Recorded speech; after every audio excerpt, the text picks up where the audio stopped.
Right ahead.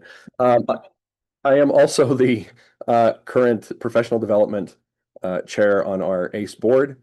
And so if you have professional development ideas or want to chat about that, feel free to reach out. And then my day job is I'm the manager of communications and technology at the University of Wyoming Extension. And through that role, I have the pleasure of introducing Beth Ann Garman Merkel, who's one of my awesome colleagues here at UW. And her talk today is going to be Words Matter, Effective Writing Instruction Must Be Part of Equitable Science Career Prep. And Beth Ann is a professor of practice here at the University of Wyoming, where she teaches and studies science communication and scientific writing, and is the founding director of the UW Science Communication Initiative. She's a transdisciplinary researcher whose award-winning work melds art, writing, and social science research with her previous career outside of academia, including but not limited to science outreach, journalism, and consulting, to understand and enhance how we train scientists. She was elected an early career fellow of the Ecological Society of America for her pioneering science communication and her national efforts on institution-level social change. She was a co-founder and past chair of ESA's Communication and Engagement section, and co-founder of Meteor, the overly honest podcast about SciComm with impact. She's held many leadership positions in and beyond academia, publishes widely in academic and popular outlets, and her book, Teaching and Mentoring Science Writers, an evidence-based approach, will be published in a few weeks by University of Chicago Press. Before I turn it over to Beth Ann, a couple logistics. We are recording the sessions today, so if you have to step out to take care of yourself or take an important meeting, feel free. We'll be sending the recordings of the whole conference afterwards, so you'll have those to go back to. And please do remain on mute, especially during sessions, so we don't distract our presenters. Once we're in Q&A, if you want to unmute and raise a question, feel free. We'll also be monitoring the chat section, so if you have questions during the session, feel free to put those in, and we'll make sure that presenters get those either during the session or during Q&A. So with that, Beth Ann, take it away. All right. Thank you very much, David. I'm going to share my screen, make sure we're all in the same place here. Oh, not that one. Let's try again. That one won't help you as much as I would like it to. How about that one? There we go. All right. So as David mentioned, we are going to be kicking off today talking about writing. It's very interesting to me, having read about ACE, to see that all but I think 2 folks who signed in the chat are affiliated with an academic institution. That makes me feel like I'm in the right place, because I'm going to talk a fair bit about academic writing today. I do think that some of this stuff is transferable, and I'll point to spots where I think it can be. To get us started, though, I want to let you know that this is not going to be your typical plenary monologue. I'm going to ask you for some audience participation at multiple points along the way. You're going to be doing some reflecting. You're going to be doing some thinking and planning. You will hopefully be using the chat a lot to interact with each other around a lot of these ideas. And if you feel like you want to, this would be probably a great session to have your camera on. I'm not going to insist, because this isn't a classroom, but hopefully this is going to feel like more of a conversation and less of a me just talking at you all the time. I also want to clarify, this is not a TED Talk. I'm not promising that level of transformative insights here, but I am hoping to share some ideas with you that may help situate the work that we try to do as communicators in and adjacent to academic science. And as David said, a lot of my work is looking at how academic systems influence and constrain the way that we tell stories about science, and the value that academics and academic systems perceive in us as comms professionals and in our work. Too often, a lot of this stuff is kind of sidelined as service if you're in a faculty role, or kind of dismissed as staff work, instead of understanding the profound importance of communication. So I'm talking about systems level academic stuff because I think it has a lot of bearing on how much support and interest a lot of our work gets. To that end, I care about all this stuff because, as David said, I'm a fellow communicator. I really respect and value the work that you all are doing. My background is in basically every kind of communication that you could possibly do except for working in a corporate or industry environment. And to that point, I'm not here to share anything today that's going to correct what you do. What I'm hoping is that I can share some nuance and some resources that will help you translate your expertise when you are helping someone else get better at sharing science. And as I've said a couple times and will keep saying, I really do think that the way that we think about academic writing applies directly and really importantly to how we think about broader efforts in sharing science. So I will not on every single point make that point just for the sake of time and coherence and not being totally redundant, but I hope you'll see those connections as we go along. All right. The first thing is audience participation. So get yourselves ready. I'm going to ask you to think about one of your very earliest positive experiences of writing.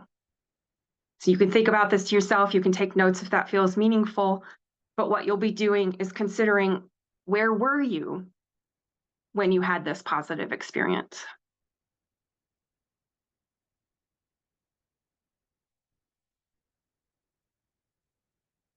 And what were you writing about?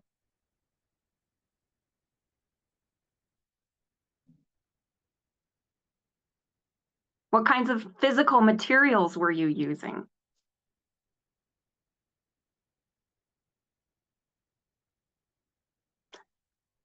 To Marla's point, what kind of support and feedback did you receive from adults during this experience? Or maybe later in response to what you wrote?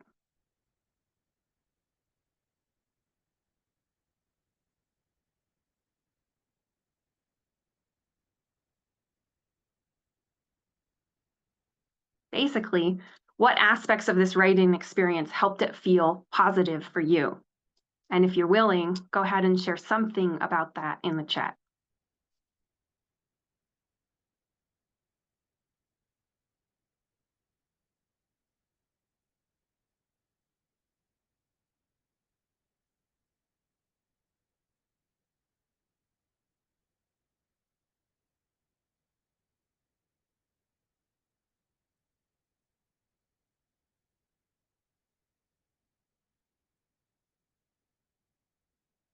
All right, we'll give it maybe another 10 seconds. Go ahead and finish your thought in the chat if you're in there.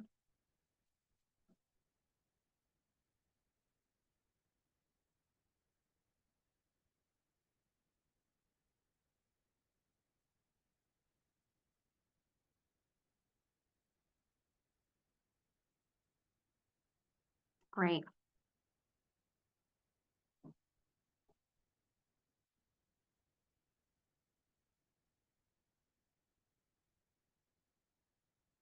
This is awesome. This is such a great place to start. I'm kind of sorry that we're going to pop the bubble here, but I'm going to next ask you to think about a formative negative writing experience that you had. This might be a situation, well, this should be a situation you remember well. It probably is. It might be something that happened last week. It might be something that happened to you a long time ago. Don't worry, not going to spend the whole time thinking about this, but we do need to think about what causes negative writing experiences if we're going to avoid causing them to other people. So I'm going to ask you the same questions about this negative experience. You're welcome to share in the chat as we go, or I'll nudge you to do that again at the end. So in this negative situation, how old were you? Where were you?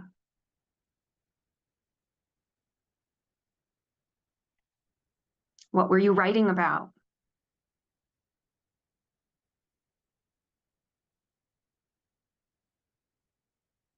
What kinds of materials were you using?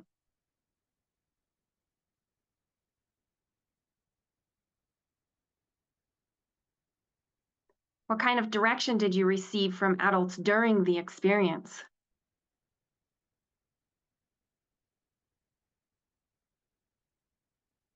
And then what kind of feedback might you have gotten on that writing later?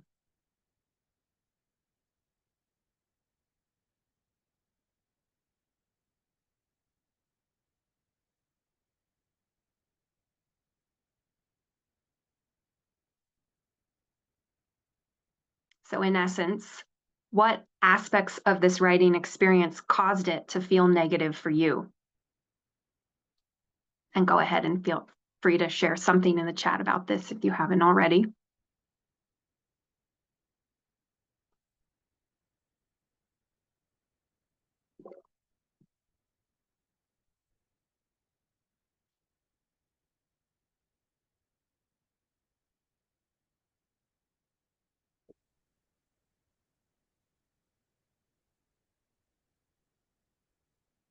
Okay, we'll take another few seconds to finish up in the chat.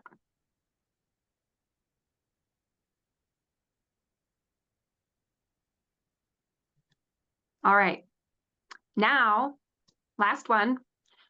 Let's recall just a recent memory of a writing experience that wasn't totally terrible, but you think it also probably could have gone better for you. And we'll ask ourselves the same questions about this kind of ambivalent, in between, typical sort of experience. So how old were you with this experience that was fine? And where were you? And what were you writing about?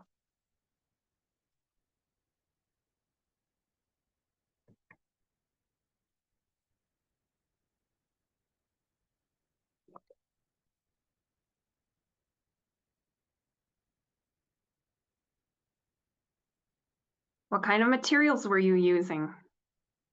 And what kind of direction did you get during this experience?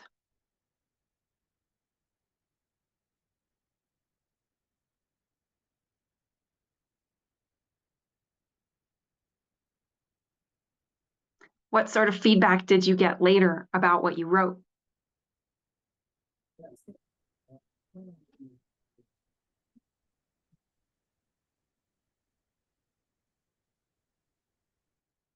And what aspects of this experience caused you to have mixed feelings about that writing episode? And again, please feel free to share something in the chat.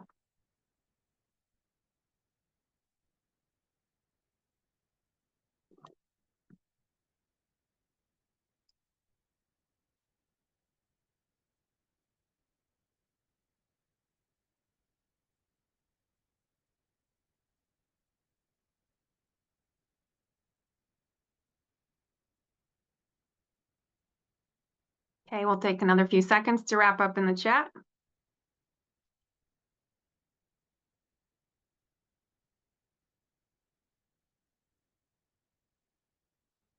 All right. If you were trained to write in North America in a typical school situation, your memories likely map onto this figure.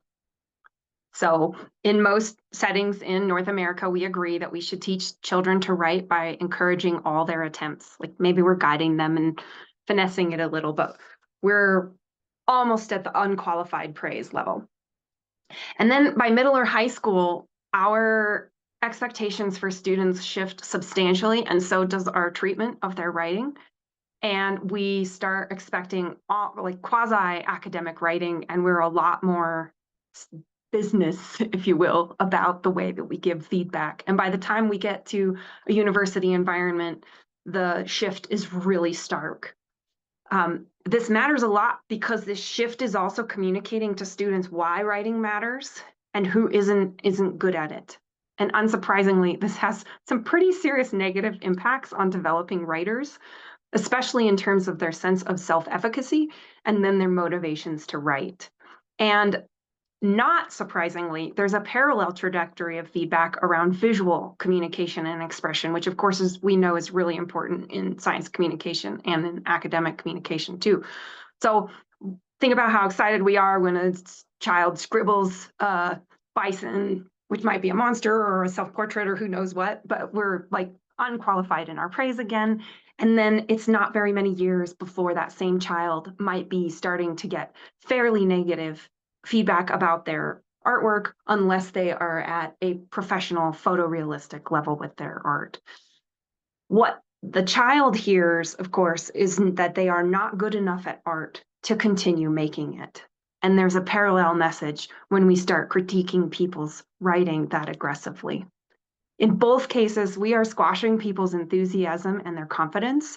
We are hitting pretty hard their own ability to communicate, and we're doing that at a really young age.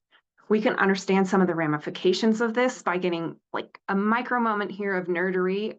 There's this idea called expectancy values theory, or EVT, and the basic kind of takeaway of EVT is that people have to believe certain things about their own ability in order to try something, especially if that attempt involves a serious learning curve or social or professional risk.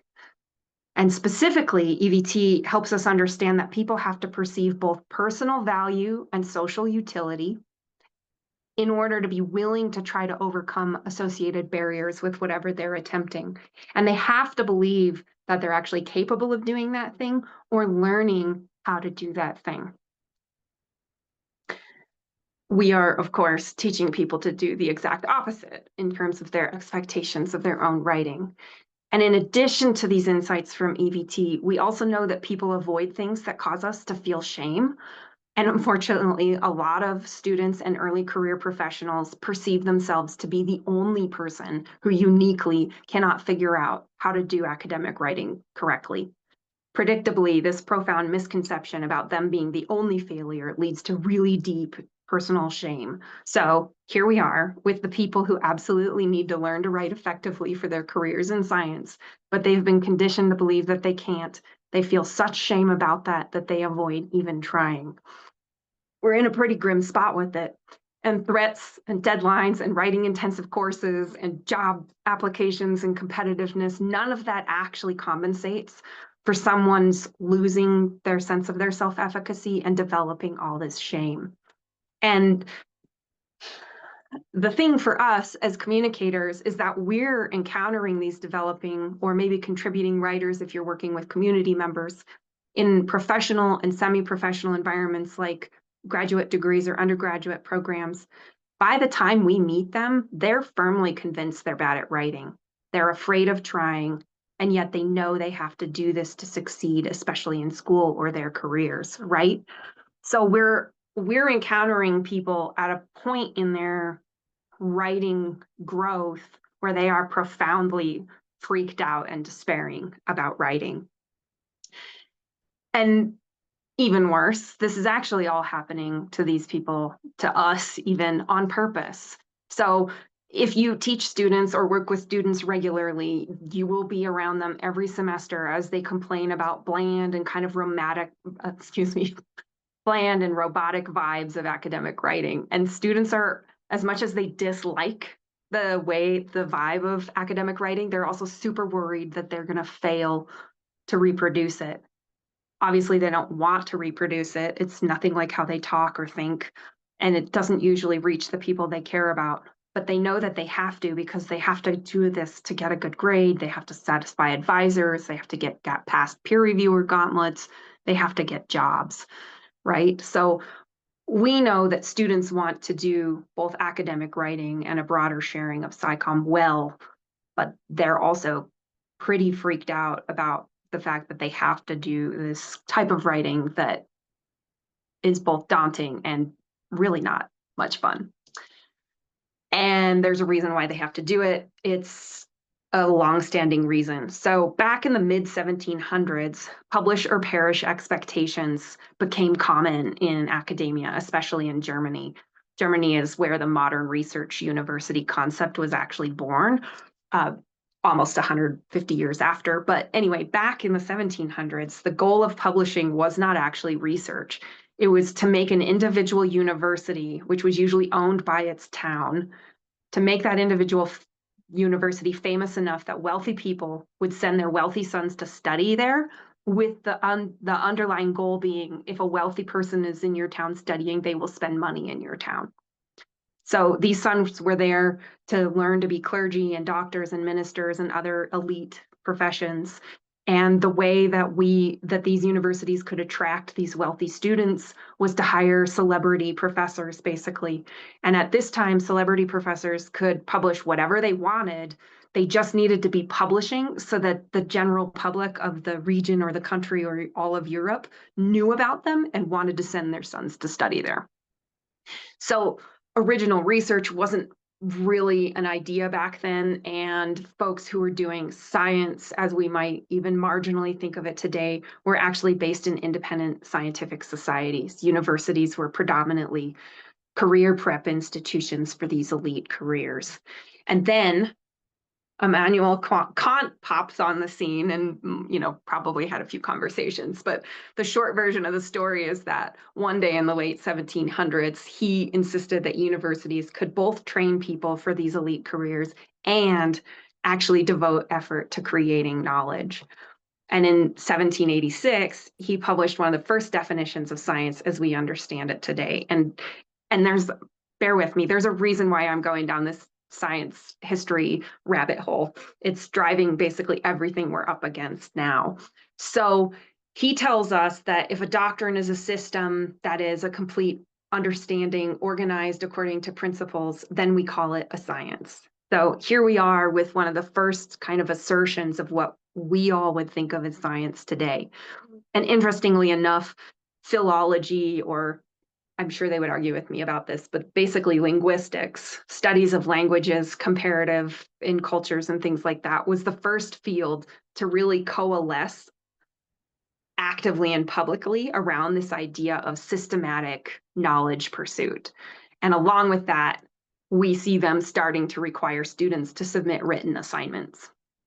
So these assignments, for the first time, aren't just parroting what professors say. They're asking students to have their own ideas and then to defend those ideas in discussion and debate with their peers. So the traditions we have, they're old. They're like way tradition. And the longer this went on, the more linguistics or philology as a field formed a distinct disciplinary identity around the idea that the things that faculty published should contribute to the collective intellectual project of that field. So this is the first time that we start to see professors being expected to publish within the intellectual interests of their field instead of writing about whatever the heck they wanted as long as it got attention. And then by the early 1800s, universities as career prep institutions are basically obsolete. They have super low enrollment. So nice side note, we've been worried about enrollment for centuries. And we're starting to see a shift from what was this Enlightenment idea that celebrity professors would get people to come to a campus to a more romantic era tradition that education should teach people to notice connections and contribute to systemic frameworks of knowledge. And the reason that professors now needed to research and publish in their fields was because their work was supposed to be a model of holistic inquiry for the students they were training. So there was a very much research in service to education or in service to training, but all of that was still being mediated through publishing. Okay. For clarification, almost all this development happens in Germany. It happens really differently in Russia and in France, but the modern university, the way we understand it, is a German idea. And the people who were in charge of higher ed in the United States in the late 1700s and 1800s were obsessed with this German ideal. So we basically have a German academic system in the US. If you're looking for history, go look at the Germans. That's where we came from. So in Germany, in around 1810, there's been a bunch of transitions. There's been some wars. Napoleon won, Napoleon lost. All this stuff happens. The Romantic folks are arguing we need to keep these institutions open somehow, but we need to change their purpose. The career prep thing isn't working. We don't value it anyway. So they start a new university in Berlin, and it does some really different stuff. It does the things we recognize as academia today. And one of those things is that they started issuing non-medical PhDs. Initially, those were issued to philosophy students, which is why doctorates in science today are philosophy degrees, not science degrees. We've hung on to that vestige for a long time. And we also see the Berliners asking students to do something really different in terms of writing. And that is that you can get a PhD from the Berlin University if you write your own dissertation about original research you have done. Back to like the 1500s, people have been writing dissertations. If you think of a dissertation as like, I have ideas and I'm going to make a written case for them, that's basically what a dissertation was for several centuries. And most of the time, people were recycling ideas. They weren't contributing to new knowledge. And in the case of students, if a student wrote something, the professor who was examining them would actually write the dissertation. And then the student wrote a supporting argument, and they were evaluated on how well they defended their mentor professor's point of view. So it's a pretty radical change to say, okay, student, you need your own ideas and you need to robustly defend them in writing. We start to see this drive for students having their own ideas causing an increased specialization across a lot of kind of the classical fields of history and things like that. And eventually the natural sciences start catching on and we start seeing a kind of bifurcation out into anthropology and zoology and the things we would recognize today.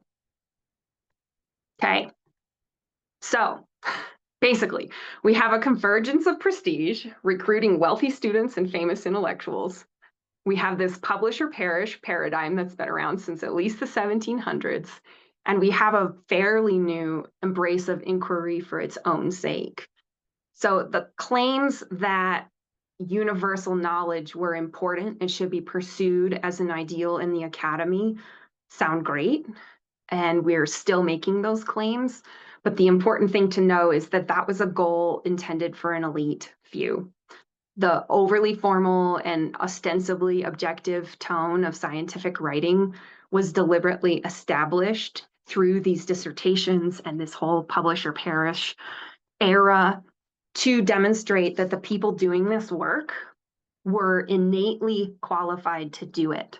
So they were innately supposedly objective and neutral. And whether that was happening at universities or in increasingly less influential scientific societies, what we see is that men in the upper class were controlling whose insights were acknowledged.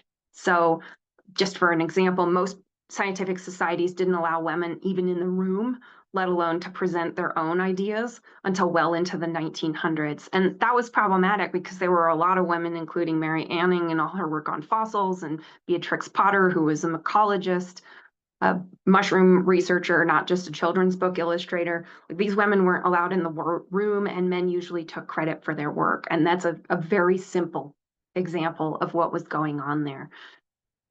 So the basic idea here is that the rhetoric of science has long and carefully implied that only certain identities and socioeconomic classes are capable of being objective, and thus these would be the only people who could do the work of higher learning. And this has pretty significant ramifications for how we think about writing today, because if only certain kinds of people can be trusted to understand the inner workings of the universe and humankind, that means that only certain kinds of people will ever be credible with their ideas. So the people who developed and benefited from this exclusive system carefully wrote in ways that reinforced their quote unquote intrinsic right to be in that environment. So if folks feel like they don't belong and scientific writing is making them feel that way, they are not wrong. This is a long-term calibrated project to gatekeep. And the result of all of this is a bit of a doom loop. So if this is what scientific writing looks like, then we keep making it look like that. So we do this for a number of maybe obvious reasons, but it's helpful to actually think about them. This is the only way that a lot of scientists and science trained folks know how to write, because we have kind of hammered it into them that this is the acceptable way to write in the academy. And if that's the only way you know how to write, that is how you will teach other people to write too. There are definitely people who still value objectivity above all else and think the only way to convey that is writing exclusively in the third person. So we get a lot of kind of stylistic grimness from that crew of folks. And then funders, editors, peer reviewers, a lot of employers, colleagues, like we expect this because it's what we're used to seeing. And it's what we're used to seeing because alternative models are really rare. And because they're so rare, they're often seen more as a publicity stunt than as an actual example of an alternative.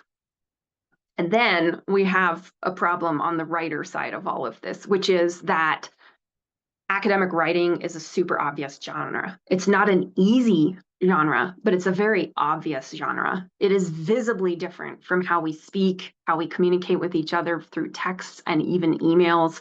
And it's very distinct from the texts that actually engage us or developing writers we work with. It is like academic writing is clearly not social media or narratives in video games. It's not the way that we communicate with each other when we're speaking cross-culturally or within subculture groups. Basically, there's a bunch of apparent features to imitate, and whether we like them or not, it makes it very hard to do something different because you can see how distinct this is from what you typically do, which makes it much more imitatable. I'm circling there. So here we are, those of us in the room today, and we are working to improve both academic writing and broader efforts to share science, right? This all seems like a lot of bad news if that's our goal. But we're communications professionals, which means that we actually know something that most faculty don't because they're not paying attention to this. Students really want to write about and share science in ways that are interesting to more than a few specialists. This is a rising trend. We're seeing more research on this, and any student you've ever interacted with will probably confirm this for you. And then we have another layer. Most students won't go on to be academics. If we're lucky, they'll go on to be people like us who are sharing science and their expertise in really impactful ways. And so not only do students want something different from us, but we have an ethical responsibility to equip them with skills that will prepare them for a wider range of writing career needs. And we can actually do this in some key ways. So for the next section here, I'm going to focus on how we can improve writing training and feedback in and adjacent to higher ed, as I said earlier. And this may not feel perfectly relevant if you're not teaching, but I think a lot of us are teaching in informal ways that do not get acknowledged like they should be. So let's give ourselves some credit for that. And if you're in other sectors that are not smack in academia, you're probably adjacent to academia. And so the people that are coming to you are still being trained in this system. So I think some of these takeaways are fairly portable. So the idea here is that the most obvious connection that we can embrace is that writing is a really vital competency for both academic work and SciComm or sharing science. And in fact, writing is vital to basically every professional path. So we can help students understand that they're not going to get away from writing by not being an academic. Like this is as grim as it can be to learn how to write inside the academy. This is a place where you can learn to write effectively. You can learn to write across genres, and that is then a transferable skill out into the world. That's a takeaway that we can offer them because most of us have trained in this same environment that they have, and we know what some of the options and requirements will be outside. Of course, though, we know that writing instruction is actually chronically overlooked in the life sciences and natural resource programs. AgCom folks, you're a wonderful outlier here. But realistically, most students are not going to encounter our AgComs programs if they're in pre-med, wildlife and fisheries, soil science, ecosystem science. You can go a long list. They're probably not going to bump into your AgCom class. So that means that if students are going to get any writing or communications training, it's probably going to come through content or degree coursework like a biology lab, or it's going to be work that they do in a thesis or dissertation, or they're going to have to go out of their way to do this on the side and maybe contribute to the types of publications and videos and other communication work that you all produce. So the chance of them getting dedicated writing or comms instruction is very low, which means when they come to us, they're usually starting at ground zero, which makes us really important mentors and informal teachers for them in these skills. I think the way that we overcome this gap in curriculum is that we embed writing experiences in everything that we possibly can do that touches students. And we're not going to get them into that stuff if they're still scared of writing, right? So one of the big things that we have to do is help students understand that it's okay to not know how to write in this prestige dialect, because that's what academic writing is. It's also really important that they understand that none of us automatically knew how to write this way, and that pretty much everybody can learn to write that way. So I'm going to next introduce you to some tools that we use to open up some of these conversations with students and help them get over some of the emotional hurdles to the point where you can actually focus on their writing with them. So the next group activity participation element is that I'm going to ask you to pull up this tool. You can use the QR code here, or you can just go in a browser window to writersdiet.com/base/base. And I'll give us a good 2-3 minutes to get there and play around with this tool, and then we'll check back in.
And if you've moved all your little toggles around, be sure to click on the link that takes you over to interpret your results.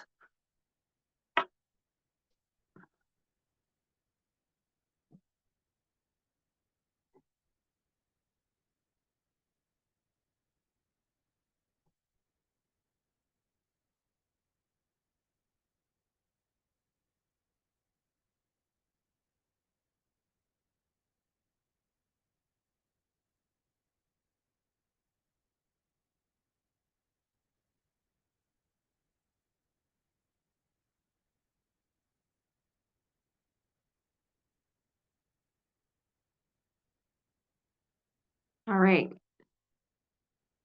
Since we're seeing this pop up in the chat, I'll encourage you to hop over there if you're done. What surprised you or was thought-provoking about your results? And if you've commented, feel free to also respectfully interact with other folks' comments on this. Usually discussion about this is pretty fun, and if we had lots of time, we'd do some breakout rooms for it, but we'll sort of fudge that in the chat.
All right.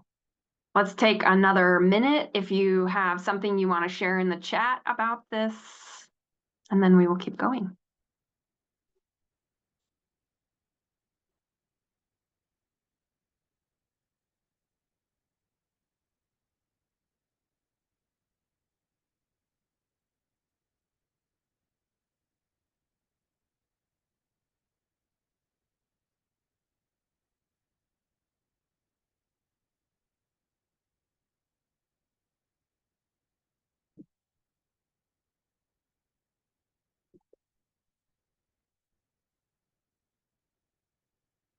Okay, about 15 seconds left.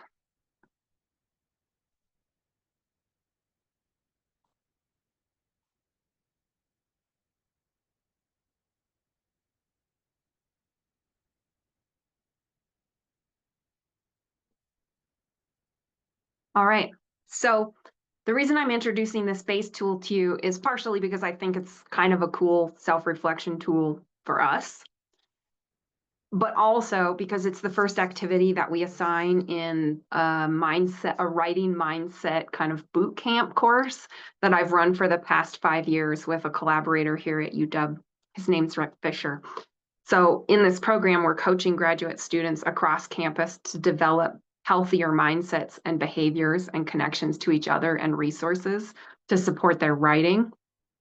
And the very first thing we ask them to do is essentially this self-analysis so that they recognize how many more aspects of writing there are than what most students are aware of coming in. So the program is a 12-week course, and we spend 6 weeks in the fall and then another 6 weeks in the spring. We do 1.5 hour weekly synchronous online workshops during that time. And we do everything from panels of advisors about what it was like to learn to write academically and the ways they interact with students now, to various kinds of campus resources. We do a lot of peer support and relationship building. We teach them to start and have a habit of doing writing accountability groups. And then we have a lot of readings and activities that support all of this stuff. And what we've built is based in a pretty robust research literature that exists about teaching people how to write. And most of these insights come primarily from the fields of writing studies and rhetoric and composition, which is great, except that scientists basically don't read this literature, like, at all, even though it would be super, super helpful to us. I mean, you and definitely colleagues and certainly your professors have complained however many times that students don't know how to write. Somebody needs to teach them, but we don't teach them to write in English or in the history department. We need somebody to teach them to write science, but we don't do that, and we don't study the efficacy of not doing that either. So quick side note, and I'll get to this a bit later, but I actually wrote a book to translate a lot of this stuff so that it would actually be relevant and immediately usable by science folks. And that's the book that David mentioned at the beginning, and I'll have a link up to that at the end if you're interested in it. But basically, we know how to teach people to write. We've been studying this for approaching 100 years now, and it's time for us in the scientists to tap into some of this stuff. So at the beginning of our program, we ask students to do what we all did at the very beginning of this conversation, which is think about what freaks us out about writing, talk about bad feedback experiences that we've had in the past, think about how systemically those were driven and they're not an individual writer's responsibility or fault. And we get into this conversation by having them do the base tool before they come to the first class. So in less than 2 hours, students start to see they're not alone in their fears. They're also not alone in their negative experiences. So we start addressing the shame right away. And then at the exact same time that we're doing that with this tool, we're saying, look at the things that you have control of that can help you have a better experience as you learn to be a competent academic writer. So what we're trying to do really is help students embrace the reality that writing isn't just a noun, like it's not just an outcome or a product. Writing is a verb, which is a pretty important shift for students, and it's one that they don't know they need to make. Like, think about the way that you got taught to write in junior high and high school, for example, or middle school, whatever it was that you attended. You probably rarely got a chance to revise. And even in college, you likely rarely got a chance to revise. You got a grade and likely an avalanche of feedback, but no opportunity to use that feedback to see if you could improve your writing. So when we get graduate students in the room, they have this experience of lots of negative feedback and no experience doing anything with it. So they just see writing as basically a document. I'm going to do this thing. After I'm done doing my science, I'll write it up, kind of thing. So we're spending a lot of time helping them recognize that writing is a verb and that writing isn't just something you do at the end after you're done doing science, that writing is an essential part of thinking and iterating, planning, coming up with your ideas, documenting and communicating, all of this at every stage of a research or science effort. So as communications professionals, we can help them understand that by giving them more opportunity to interact with revision than they may have had historically. So it can be really helpful for them to think about writing as a craft. And it can also be enormously helpful for them to understand that they will never get better at writing if they keep doing it basically by themselves. If they're so ashamed of what their drafts look like that they never seek out feedback in the development stage, they will not progress. So we also kind of hammer them on the idea that isolation isn't just lonely, it's really counterproductive if you're trying to get better at writing. The really cool thing, and this is important for you all because you likely are not in the classroom, which means you have limited influence on how students learn some of this stuff. We're not spending very much time doing this. So there's a chance that, oh, great, Kelsey, you are. Okay. Yeah, there's a chance that even if we're not in a classroom, we can make a difference with students because we're doing this over 6 hour-and-a-half sessions, right? And what we've been finding with a mixed methods approach using pre-post surveys and a lot of the student work is that we are significantly, like statistically significantly, improving students' behaviors and habits around their emotions around writing, how they manage resources, references, literature, what their actual habits are around writing, their understanding of the social norms and like the social acceptability of being a developing writer, tapping into resources across campus and beyond, and then embracing the fact that they can join the conversation in their field without completely erasing their own voice or interests.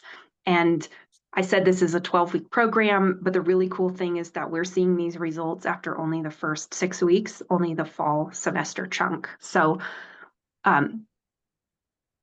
this has some pretty significant implications, I think, for the kinds of students that you and I get to work with in a university environment, because we are missing a lot of, we're losing a lot of students. We have about a 50% attrition rate for graduate students in the United States right now, averaged across fields. And a lot of those students are dropping out at the all but dissertation stage. So they've done their coursework, they've done whatever research or project they're supposed to be doing. Now they have to write it up and they quit. They don't quit immediately. They usually quit after languishing and torturing themselves for 3 to 5 years on this, but they're dropping out at the writing stage. So if we want to retain students long enough for them to get a chance to train in sharing science, we have to help them succeed at the science expectation part of it. And I think this is a humanitarian issue. I think it's a bait and switch to require these kinds of things of students, but not help them do it. And I think it's also an economic necessity. Like, this is losing students costs us money, right? It costs us money, not just at the academic institutions where we work, but throughout our society. We're looking at a data set of over 400 students right now. So I think another way to make a case for supporting students in this kind of stuff is, let's just say a quarter of these students manage to publish one paper out of the work that they do, thanks to us helping them get their head in the game. We're talking about over 100 publications that might not have even happened because of the self-doubt and the lack of understanding they have about iteration and social aspects of writing. And if we were super conservative and said only 10%, we'd still be talking about 40 plus publications. And yeah, giant eye roll, but since the 1700s, publishing is the bean that counts, right? So helping students publish ought to matter to our institutions. And if we're the ones with the skill set to help them get there, I think they ought to be investing in us. So the cool thing is that we can be scrappy and grassroots about this to make the case. Our model is really replicable because it's very lightweight. We have genuinely, we might, this is not my data. The citations that are on the screen in our reference list, we dug into that pretty deep. And this paper that I'm pointing to of our work it should be open access. So if you don't find what you're looking for in there, feel free to email me. But the idea here is that this is a really replicable model. We didn't need a lot of time or effort to get this off the ground. So you might be able to do something like this without it being a pretty massive lift. And part of why I think so is because in addition to publishing our results, we published our entire program in that paper. So if you pull it up, you're going to see our reading list, you're going to see our weekly agendas, et cetera, et cetera. So you should be able to port that. And then if you wanted to adapt that for a broader science communication conversation, that would be extremely cool. Like that's my bread and butter. Like that's the beating heart of the work that I do. It's just that I think if students can't write, we're never going to even get to have their attention in our SciComm programs. So I see this as a really important foundation to basically authorizing them to move into SciComm work. But I think that our institutions need to take this on board. So we're in the 5th year of our program, and we've essentially funded this program out of the goodness of our supervisors' hearts. My department chair and Rick's department chair let us put this in our job descriptions. Mine's as teaching, his is as admin. And if we didn't have that, we would not be able to justify taking the time to run this program. It was a fair amount of work to invent it. It has been not that much work to maintain it, but it is still hours of active effort over the course of the program. So I think that if you wanted to take this to your own institution, something you would want to keep in mind is the discussion section of our paper. We talk a lot about the logistics and feasibility of it and the kind of investments that I think our institutions ought to be investing. So this is all great, but that program is talking about mindsets and behaviors.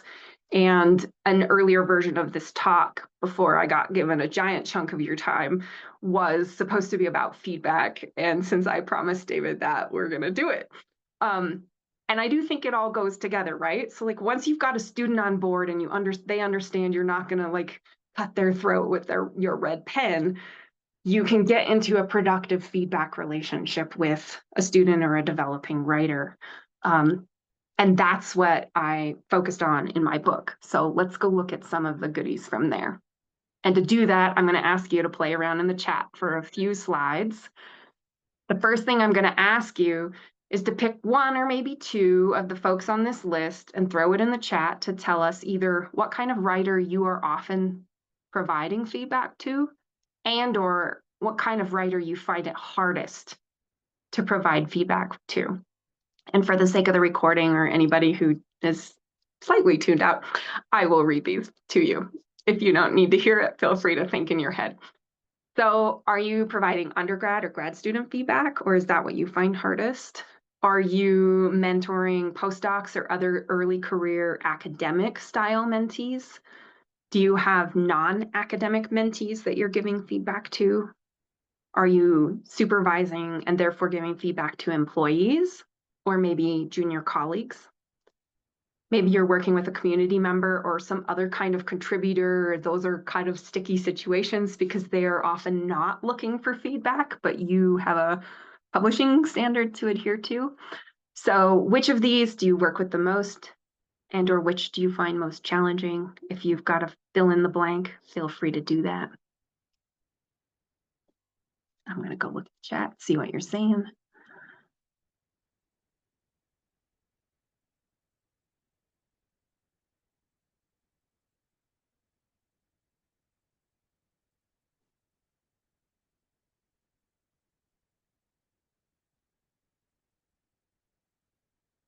Yeah. So we're kind of all over the map. That's cool.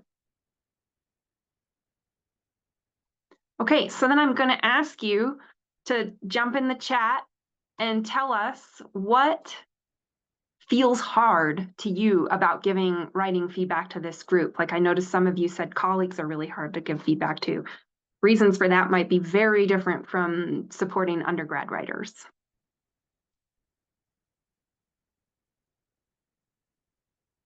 So what is it that feels hard here?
Yeah. I think it's important for us to check in and recognize that we have a lot of kind of shared tension points around this, because the flip side of the coin of not talking with students about writing is that we also don't talk about writing or writing feedback with each other. So I think one of the possible takeaways that I would hope for you today is talk to your colleagues in the hall about how you give feedback in the same kinds of ways that we're encouraging ourselves here today to talk with students about how normal it is to struggle with writing. Okay, all of this is really hard because we don't get trained to do it, which is not a pass exactly, but it basically situates us exactly where the developing writers are, right? This system doesn't set anyone up for success, not really. And we should never look to one individual, ourselves or anyone else, to fix all of this. But we can individually influence some of it, and we can collectively change how this happens, right? So it's not fine that we don't teach you how to do this better. And some of the ways that we can deal with that are helping students, again, think through some things. And I hate to be that presenter, but we've a little bit talked about this already. So I'm going to go real quick through a couple of these slides. Students basically see writing as a barrier, right? Like this is a gauntlet, it's a pinch point, it's something they have to deal with. They do not understand it as an integral part of their work and a fundamental part of everything that they're going to be doing as they keep going, right? It's a product. Again, it's a noun. And as communication professors, as communications professionals, most of us, we may not be dealing with the grading or the semester limitations. So one of the changes we could potentially make is creating processes for developing writers or early career writers that are more iterative, like emphasizing revision and growth as a writer. We can do that by reframing things from I just need to write this up, or are we talking about writing is iterative? Writing is never done. It's just submitted, thinking about writing as a tool and a process and a completely invaluable part of the way that we do science. In order to get ourselves there, I'm going to hop over another reflection point and take us to thinking a little bit about what kind of feedback we actually want to be offering people. So real quick in the chat, tell us if the kind of feedback you benefit the most from is someone who is offering you allyship, coaching, direct editing, criticizing. Which one of these helps you with your writing the most?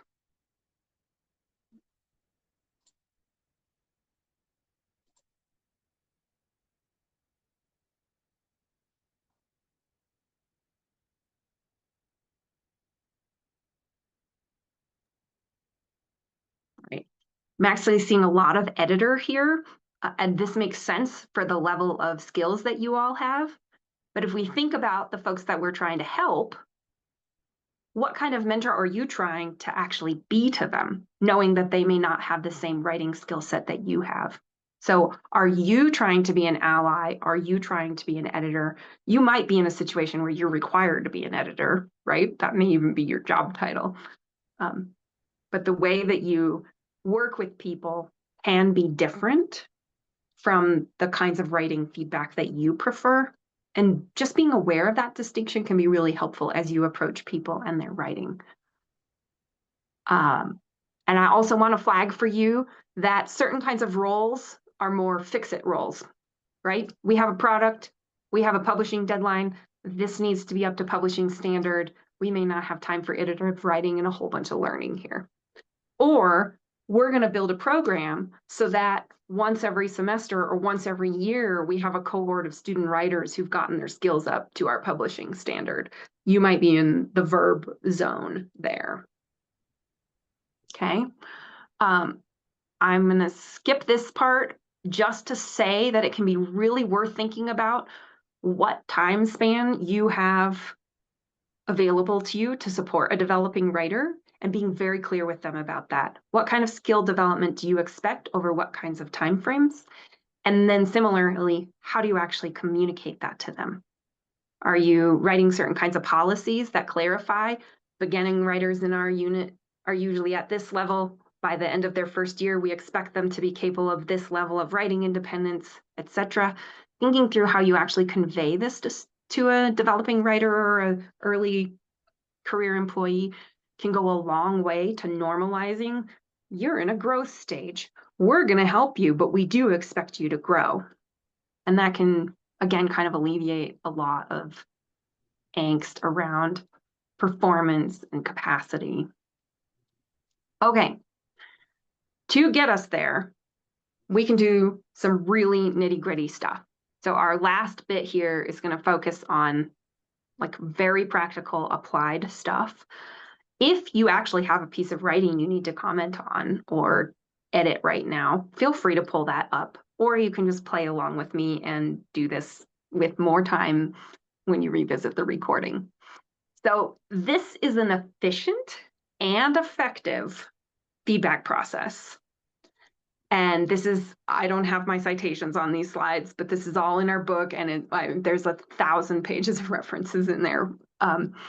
So trust me that this is evidence-based. But basically what we want to do is just skim. And if this is not news to you, if you already do this, awesome.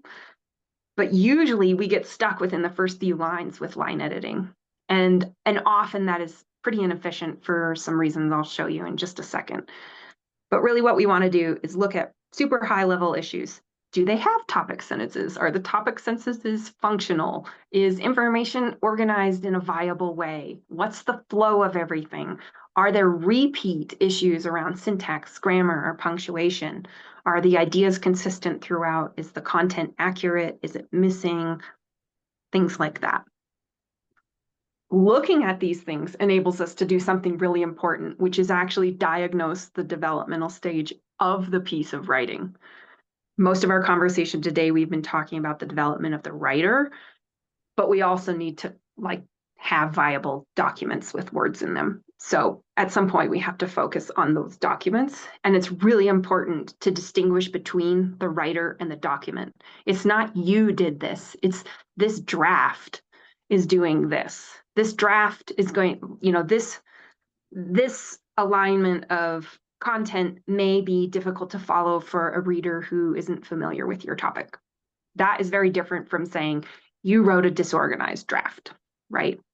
So if we can shift our focus to the piece of writing when we are actually worried about the piece of writing, we again help students be a little less worried about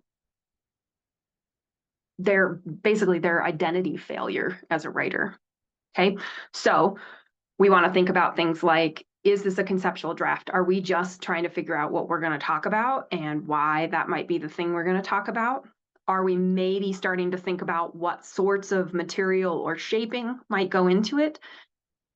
If you're at a conceptual stage with the document, that's the only level of feedback that you should provide. Okay?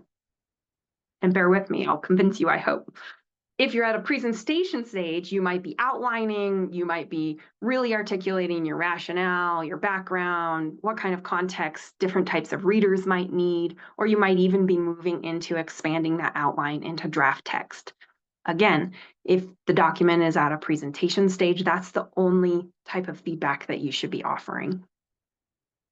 Finally, you may be in an early revision zone where you are figuring out sequencing of things, you are identifying whether there's content that needs to be re-articulated because it's a different target reader, etc.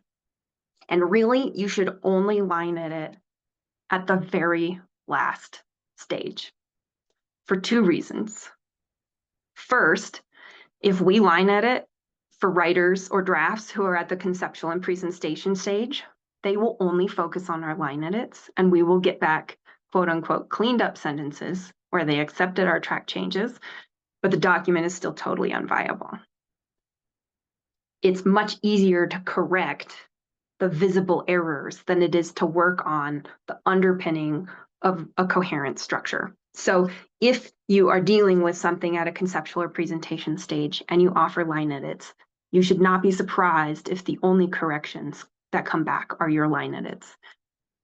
Moreover, if and when you finally get to where the conceptual and presentation stuff has been ironed out, there's a very high chance that all those individual sentences that you edited don't even exist anymore or have been substantially changed. So you are in multiple ways being inefficient by providing line edits too early in the progress of a document. Okay. Now, once you've diagnosed what stage you're at, you can start making notes about the kind of feedback that you would offer to the writer. You know, are there themes? Are there consistent things that need fixing? Don't forget to tell them what they've done well. Everybody's done something well, even if it's just quote unquote, just a good idea, right? And then what are the top 3 things that they should fix? If you're in a, I have to edit this and ship it to a publisher very soon stage, the top 3 revision approach is not going to be viable for you. But if you have a chance to do iteration and revision, keep the writer's focus on the most important, very small handful of things they need to change, knowing that other things can be dealt with in subsequent revisions. And then we think about how we can actually convey this to writers. And we use some pretty, I'm going to say, kind of prescriptive ideas here. So we want to think a little bit about whether we're being too sweet or too tart. And we want to be sure that we are building a trusting relationship with them because most likely they have a lack of confidence. So the way that we can do this for students that is very clear to them is to be very aware of the nature of the feedback we give back to them. So if we tell a student something like a summary statement is a brief paragraph that highlights 3 or 4 skills or accomplishments, that's great. But what do they do with that? Okay, now I know what a summary statement is, but we haven't actually told them that they need to write one until we tell them, you need to do this first, right? And a lot of times we are cautious of giving students or developing writers this level of direction because we think that telling them what to do is either giving them answers, which, you know, spoiler, is our job, or we are being mean by telling them what we need to do. But most of the research on writing feedback indicates that students have no idea what we really expect them to do because they're not expert in this work. So we need to tell them pretty clearly what they need to do, and then we can give them context for that. A lot of times, however, what we do is offer questions like, don't you think that you should emphasize some of your skills? Most of the time, questions are not viable feedback for developing writers unless they are super specific, like we're seeing here. You're going to need to write about your skills. Which skills do you want to emphasize? That is a question that can be answered with a revision, right? Not which question, well, not which skills should you emphasize, but which skills will you emphasize? I'm going to pull this up here. I'm not going to go through all of it, but the point here is that you could ask a student a question. Do you have a page number for this citation? Or you could tell them, in this writing style, you need a page number for this citation. It usually looks like this. Here's how you do the revision, right? Ideally, if we provide that specific level of feedback to someone, and hopefully you can extrapolate to what this looks like if you're, working on your unit's quarterly magazine or something. But we're telling students, this is the style and this is how you achieve it. And that is information that they really need from us. Doing this is helping them understand the difference between you need to make this change and this change is optional, right? Basically, with a lot of indirect speech and a lot of questions, we are trying to be nice. But the problem is that the niceness makes it really difficult for students to understand what they really need to change about what they're doing. Again, we're going to skip a couple of comments for here. And I want to show you, again, some of this is just for the sake of the recording. I apologize. But you also want to think about how much feedback can you handle giving someone at a time, right? So how many revisions are you expecting them to do? How much of that are you going to be able to support them with? How much feedback do you think they can actually digest? And remember, the most efficient way to do this is to not line edit until you're toward the very end. And then I will flag for you that it's really helpful if you have a student or developing writer who has the capacity to revise with you. And by capacity, I mean the availability of time and the process that you're working through. That it's a great idea to have a clear revision plan. And as you're seeing on these slides, we have some downloads at our book website where you can get a lot of those resources. So the soft close here is we're up against a lot, but because we are trained communication professionals, we actually know how to do a lot of this work. We know how to make writing that is effective and meaningful. And we also know how to communicate really complex information to people who are motivated to learn it. So we have the opportunity to share a lot of our professional skills with people in really effective ways. And we can leverage some insights from some other fields to get us there. David, I think I am scrunched up against our need to stop. So you might need to tell me what we can do here.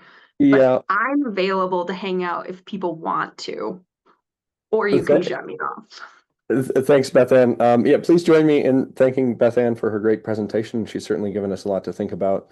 And your reactions or tools are there in the lower bar if you haven't used them. We'll be going into a break in just a few minutes. So Beth Ann, if you're okay sticking around, we certainly welcome any chat or turn on your mics and visit during break. I think we'll just, if someone has a burning question or two, I don't want to cut into a break too much, but one or two questions, we probably have a quick minute for that. And then Beth Ann's contact info is there, so absolutely feel free to reach out to her directly with further conversation. And I know for my part, this gets me thinking about a whole spectrum of things, all the way from potentially how we engage with 4-H youth. I know I do some photo judging and thinking about that feedback and criticism from that level, through maybe helping with 4-H record books, up to we certainly have a lot of newer educators in our system, and those are those folks right out of grad school that Beth Ann is really keying into here. And so how do we support them in their writing, especially as early career professionals? So yeah, I hope you all have as much to think about as I do. And I don't see any questions coming in here. I'll give it another minute. I will chime in and say, if you're willing, it's very helpful for me to know how to calibrate these things for folks in the future. If you're willing to share something in the chat that you might actually take away and use from this, or if there's a point of confusion that I should clarify in the future, that sort of takeaway feedback is super helpful for me. And as David said, I'm super happy to chat about this. Obviously, lots to think about. Yeah. Thank you, Beth Ann. I seeing nothing really burning questions in the chat. I'm going to turn it over to my colleague from ACE, Latasha Ford.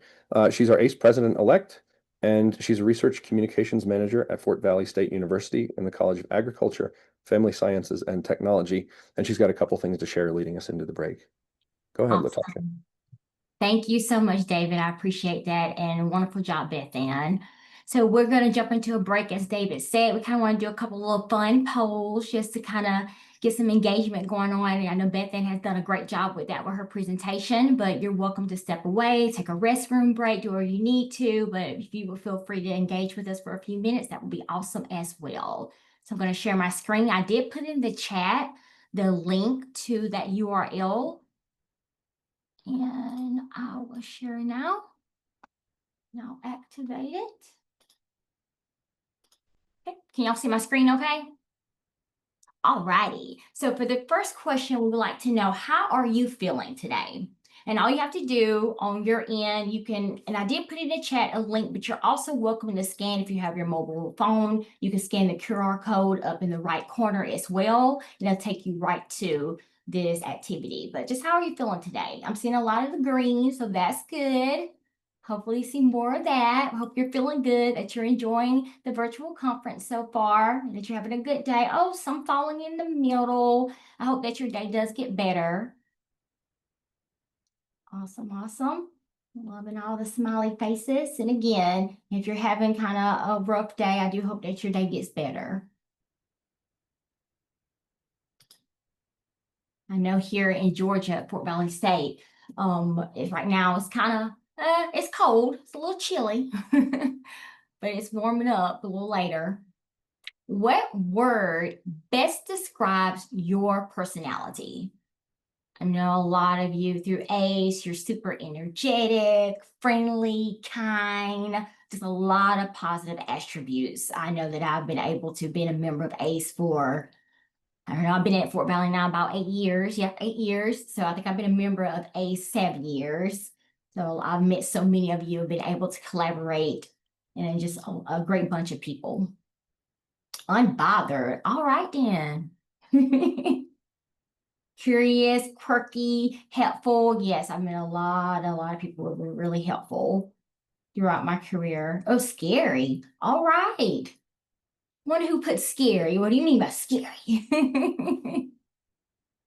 Quirky, hopeful. Oh, yes, hopeful, optimistic, definitely. I would say for me, optimistic. I would agree with that. Very good. Thank you all for sharing your personalities. I would agree with all of these bubbly, outgoing. Many of you I've met are definitely that. And for our non-members, thank you so much for engaging in the conference as well. And of course, our members.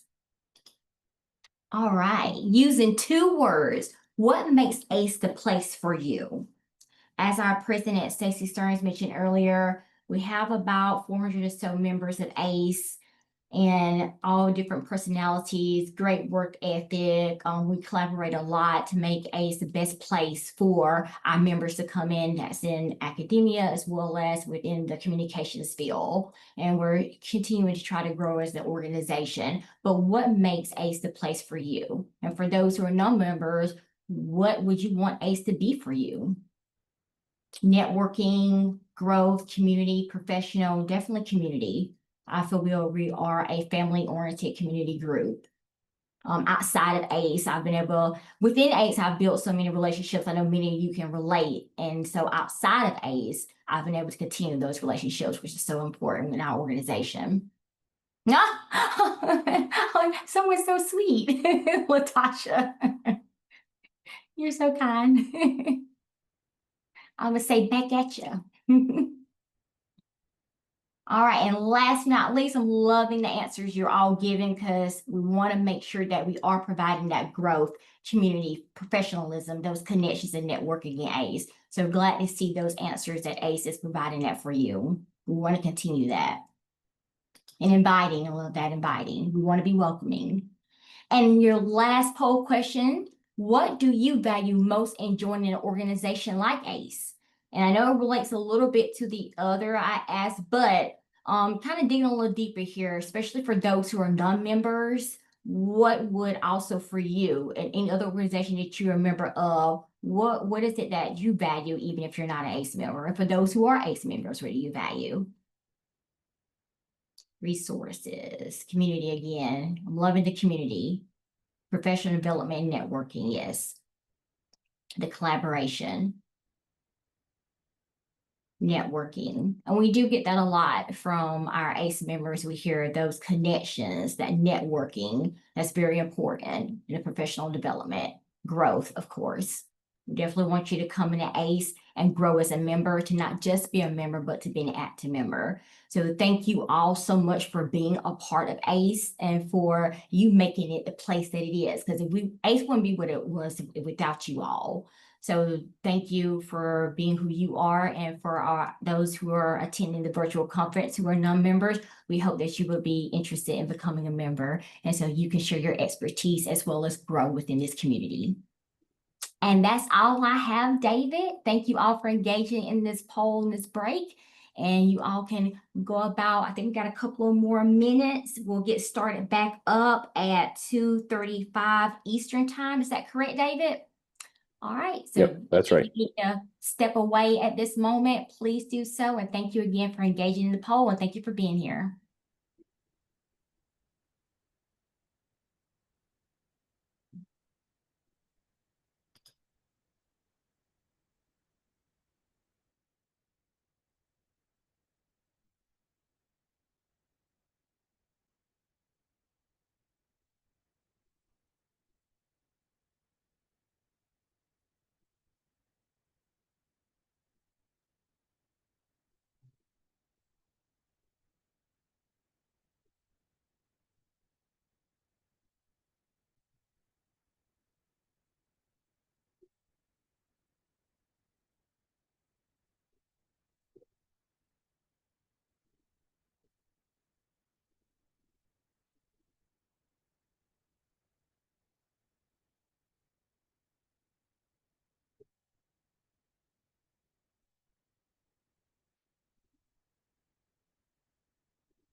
Okay, I'll give everybody just another minute or so to get settled back in.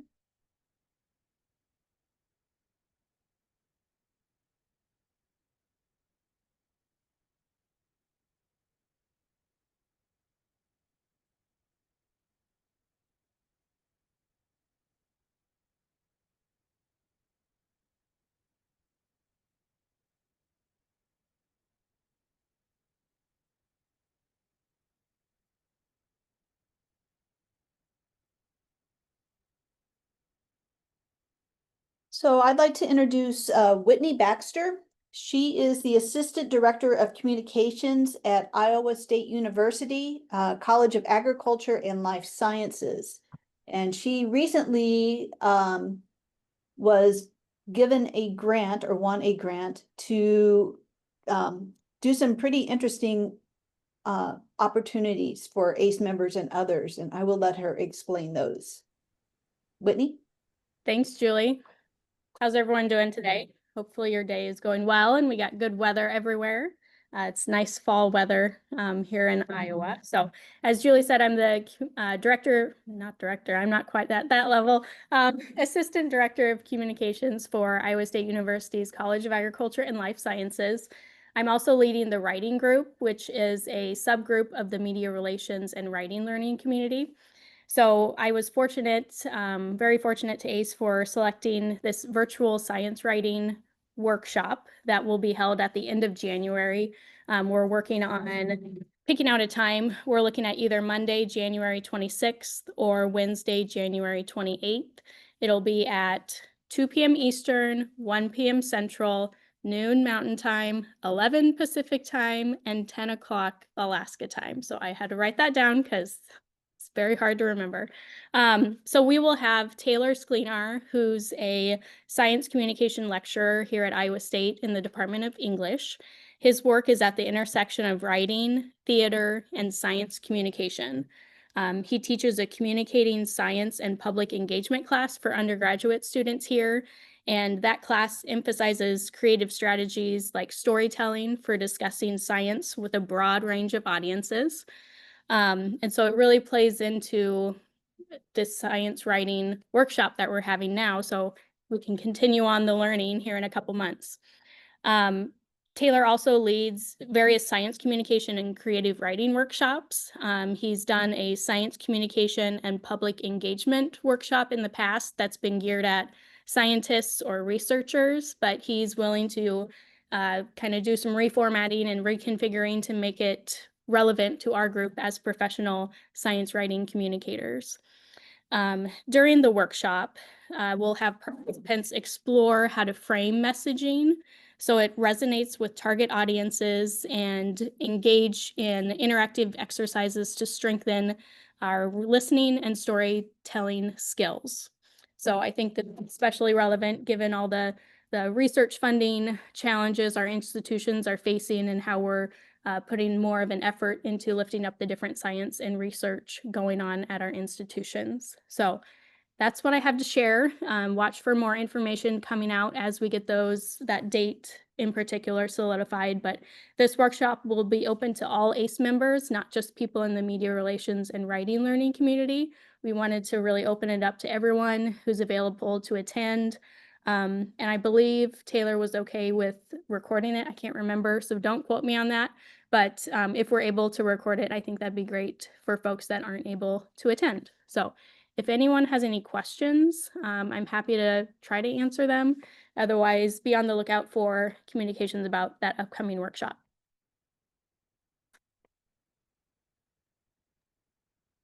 Thank you. Does anybody have any questions for Whitney?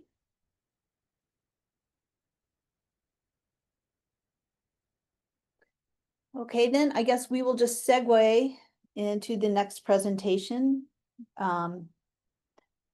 David, are you introducing me or am I introducing me? Sorry, I think we had you introducing you. Oh, Sorry, well, excellent. Julie. I might know who I am today.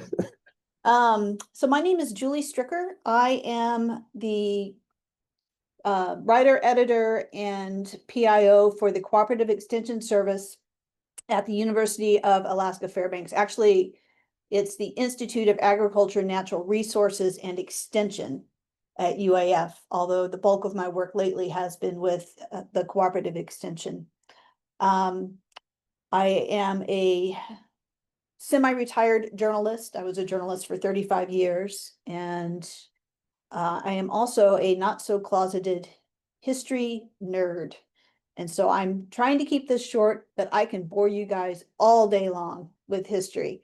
But one of my favorite things about history are the stories that you find. And a lot of the stories that you can find in the archives can actually help with the research that we are doing in our institutions today. So let me see if I can get this up. Oops. Share my screen.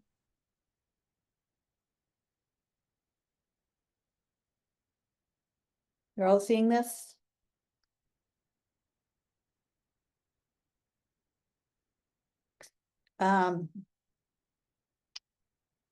Did that work, you guys? Somebody let me know. No, we're not seeing it just yet. You're not seeing it. Share. Now? You sort of. I don't know how everybody else is doing. I'm just seeing the very top. Oh, there we go. Yep, now we're good. Okay. PowerPoint and I are not friends.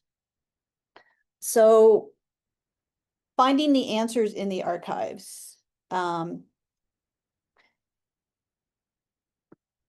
We are right across the street from the University of Alaska's Rasmussen Museum that has some really terrific archives in it. And I'm trying to find my notes, which are hidden behind this. But anyway, just to start.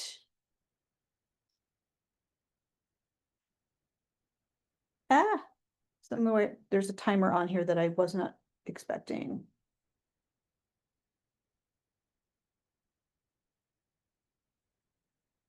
Okay. So excuse me, bear with me while I figure out what I'm doing. Just so you know, Julie, right now oh, Yeah. okay. But it's also hiding my notes, which would be helpful for me to have. But Yeah, that's okay. So this spring, there were reports that a volcano just 80 miles east of of Anchorage was getting pretty restless. And the volcano, it's called Mount Spur, it's in the Tordrila range, last erupted in 1992. And these are photos from my apartment at the time in 1992. This is not the eruption that caused all the problems. This is a smaller one a few days later. But it did sprinkle ash all over Anchorage, not a whole lot, but enough that people were concerned about their cars seizing up, their pets, and that sort of thing. So we started getting calls about, well, if this thing really goes, because of course, today's media just blows everything up. What do we do with our pets? What do we do with our crops? What do we do with our livestock? And we talked to our livestock researcher who had to call someone in Idaho because volcanoes were not something that he has had to deal with previously. And the short answer is you just want to keep your pets and your livestock out of the ash as much as possible. Cover the feed, try to keep them off the grass. Doggles for a while, these cute little doggles, were a big thing in Anchorage, and booties, so that their pets would not have to get ash in their eyes and irritate their feet. But fortunately, nothing happened. And that's pretty much the best case scenario, because this particular volcano has erupted violently in the past. But fortunately, we also have records of what does happen when a volcano does explode and causes tremendous damage. Now, this is just to give you an idea of where we're talking about. so Anchorage is right here down at the middle. And we're gonna go down here to Kodiak. And Kodiak is across Shelikof Strait from what is now called the Valley of 10,000 Smokes. And what caused the Valley of 10,000 Smokes was an eruption on June 6, 1912 of a brand new volcano named Novarupta and an adjacent one called Mount Katmai. Now, these volcanoes erupted for about 60 hours continuously, and all of the ash went east and covered Kodiak with more than a foot, almost 18 inches of ash. And that was devastating. We had the University of Alaska had well, this is pre-University of Alaska. There was an agricultural experiment farm just 10 miles south of Kodiak. And as you can imagine, the effects of this volcano were pretty devastating. So the fields and crops were completely covered.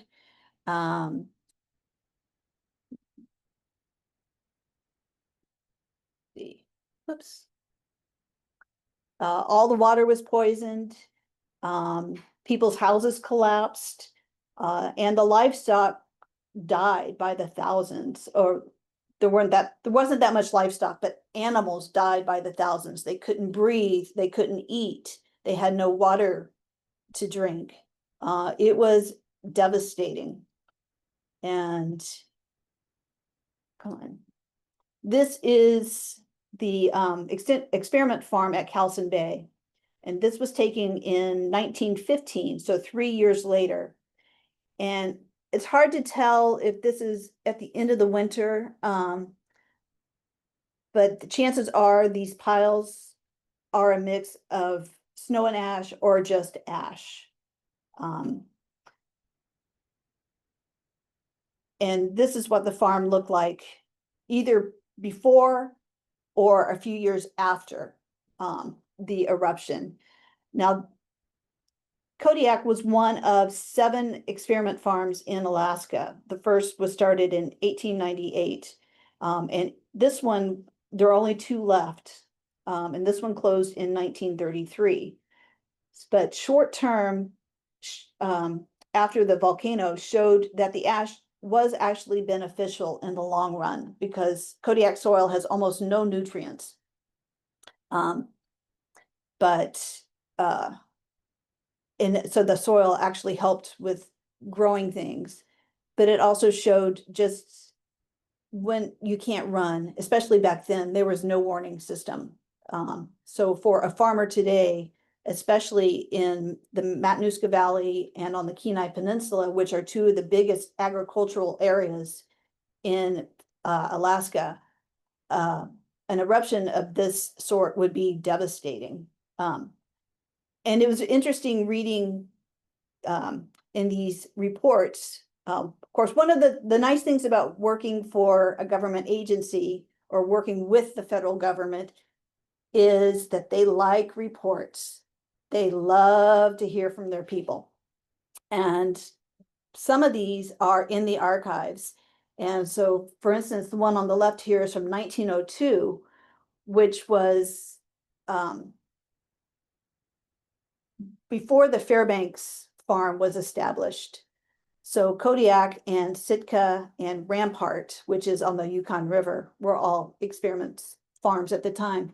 But these go through very, very detailed about what the farmers in the area were doing, what they were trying, what was working, what wasn't working.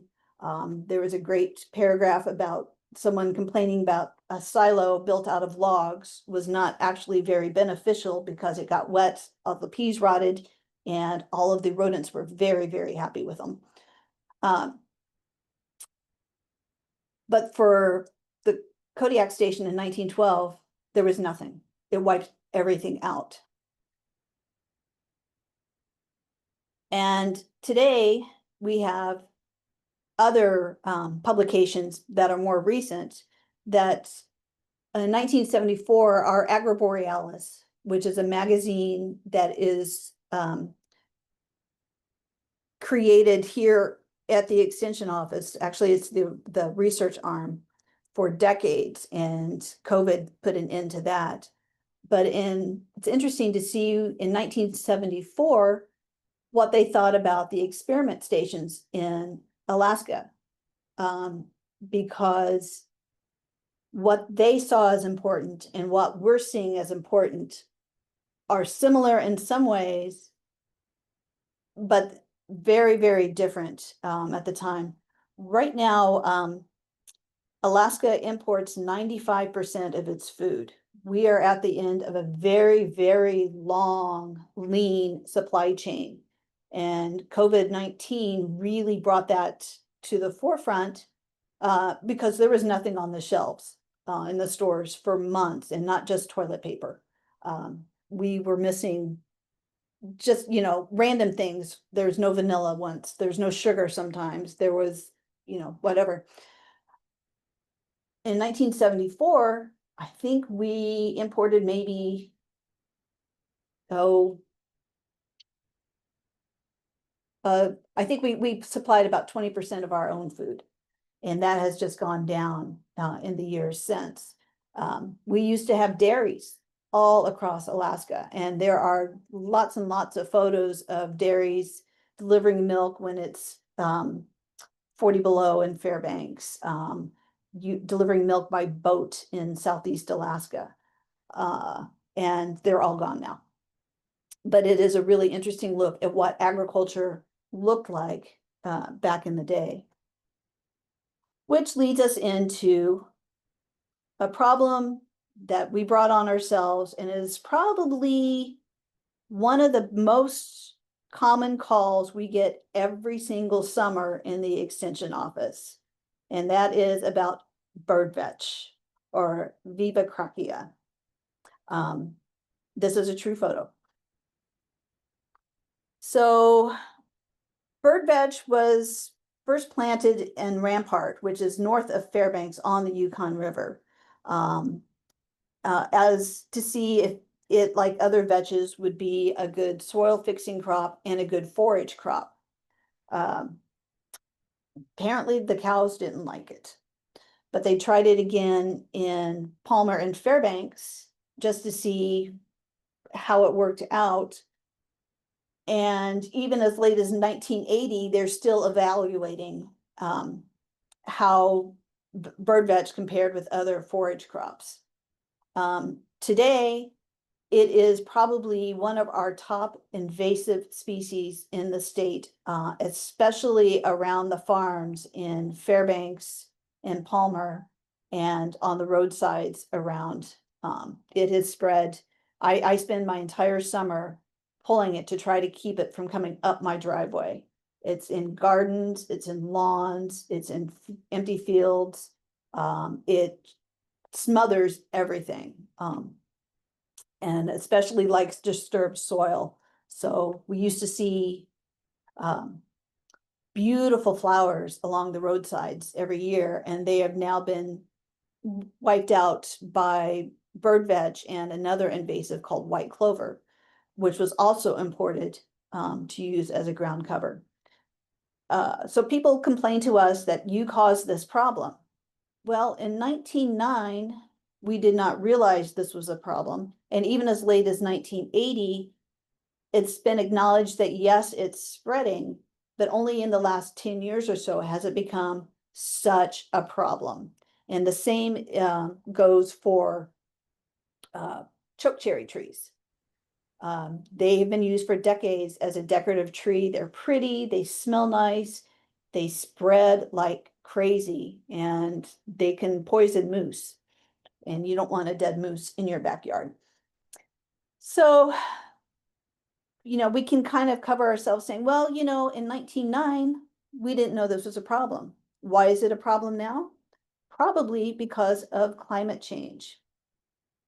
And this is a photo. This is what used to be a typical Fairbanks winter. If you've lived here for the last 10 or 15 years, you would have no idea. So this is sometime in the 70s, and it is a bank temperature sign reading -56 degrees. And you can see the car lights on the side here are kind of foggy.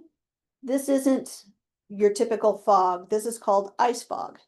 And ice fog is water vapor that freezes in extremely cold temperatures that can no longer hold any more water vapor. So usually around -30 degrees Fahrenheit. And for those who are interested, Fahrenheit and centigrade are the same at -40. So this is not just water vapor, it's also all of the pollutants from car exhaust, from home heating, from power generators. They burn coal in Fairbanks. And so it's really, really nasty. The advertisements, and it usually forms in the valley. So advertisements for homes throughout the 70s and 80s would say, hey, we are above the inversion. Because if you go up the hills around Fairbanks, you can see this low-lying fog, but it's sunny and clear up there, and usually a few degrees warmer.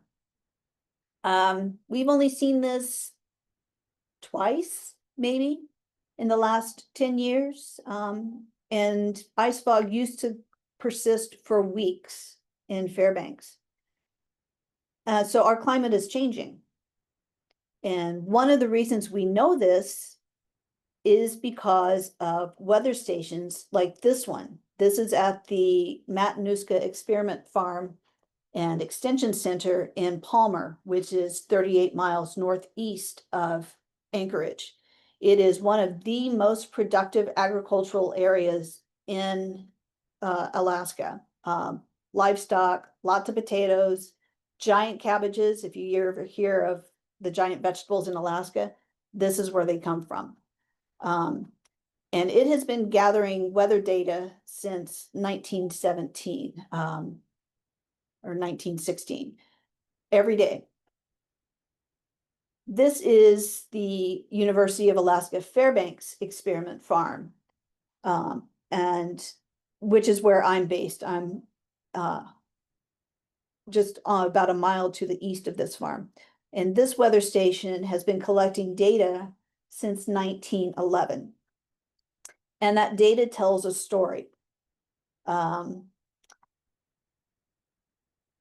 So average growing season in Fairbanks, or the growing season in Fairbanks in 1906 was 89 days. This past year, it was 129 days. And you can see, whoops, don't want to do that yet. This clear movement up. And over on the right, if you can see it, these red dots show the 10 longest growing seasons. And they're pretty much all, there's one in 1993, but the rest of them are after the year 2000. And this is from data taken at the farm every day for the last 120 years. People come all over to use this data.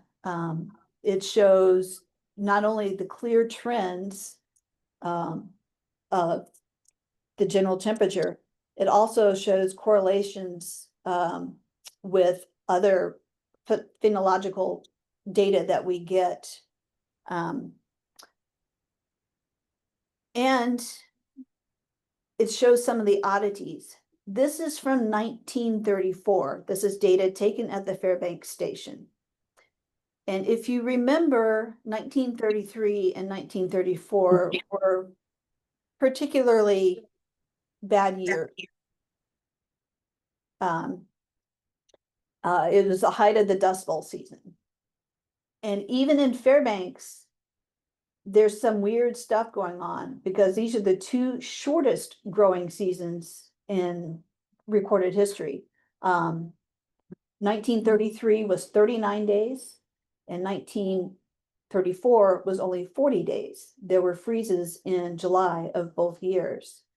And so whatever happened wasn't just in the Midwest, but there's a correlation even up in Alaska in the north that was a really, really weird weather year.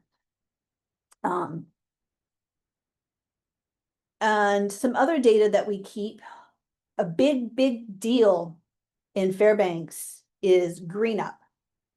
And green up is defined, okay, we have winter, we have snow on the ground now. We've had snow on the ground since September. The snow will melt sometime in April or May. So green up, which is when the leaves start coming out and there's a particular ridge that is green, is a big deal up here. All of a sudden it is green after not being green for a very long time. The humidity goes up. We start getting puffy clouds in the sky. The birds come back. The mosquitoes are out. The growing season is coming up. So we've been measuring this since 1974. And from the Weather Service offices on the hill that this campus is on, there's the hill across the valley. And they would look out, these two gentlemen, at this hill and decide, okay, it is now a certain shade of green that is green up. And so they recorded it. And that's what the green dots are. And these are heating degrees between March 1st and May 31st. And we've taken these readings since 1974, so over 50 years. And they record green up. And it's also a way, they've developed a formula to determine when the sap rises in birch trees. Tapping birch trees is a very popular pastime in the winter here, or excuse me, in the spring. And they can tell by how quickly it heats up, or once you get a certain heating degree days, that within 5 or 6 days, the birch sap will rise. And then usually a week or two after that is when green up happens. And they have a whole formula. I know someone who can do an entire hour on that. But this is also fun because this is part of another thing that Alaskans use to show the seasons is the breakup of the river ice on a river called the Nenana River in Tanana, which is about an hour south of Fairbanks. And if you see a graph of green up for these 50 years and the graph of when the ice goes up, they correlate. They're both coming a little bit earlier every year. And you can also make some really pretty weavings out of these colors, which is another tapestry project that our researchers do. Oh, so yeah, so here is the median date for green up. And this one here, so we had an extremely cold spring. Here we go. Over just a few years ago, we had snow in the middle of May. I have sled dogs. I was still dog mushing on the trails on snow in the middle of May. And this shows just how late, actually it's this year, 2013, just how late green up was that year. Lots and lots of birds died. But, again, you can see the changes over the last 50 years. And the blank over here was for 1975. They just didn't write down when they saw green up. So I went back into the archives and found a newspaper clipping that said, oh, green up was on May 14th this year. So they don't count that, but now they have it as part of their record, so they can keep telling their story. And sometimes it's just fun to look back at then and now. This is the experiment farm in Fairbanks. This is one of the grain fields in 1910. And these are a bunch of mucky mucks from Kennecott who came to look at whether they wanted to invest in a railroad in Fairbanks. And so they're proudly showing off how high the grain is and all that. And this is what the grain looks like today that they are growing. If you notice, it's much, much shorter. We have the researcher on the left here, Jakir Hassan, and his now retired Ming Chu Zhen have spent decades developing new cultivars for wheat. They run into some problems as far as the wheat does not mature in time. It doesn't have anything on it. It gets diseased, it shatters. And so they are trying to find a cultivar that will reliably mature and be able to be used for commercial feed. There is one barley that has been developed at the University of Alaska Fairbanks that is being used commercially. But that is it. Everything else we import. And again, being at the end of a very long, thin supply chain means that even today we have supply chain issues. And if something happened to the port in Anchorage, which is where most of our food comes in, we have maybe 2 weeks of food in the grocery stores, maybe less. So a big earthquake or another COVID or tariffs or something could really put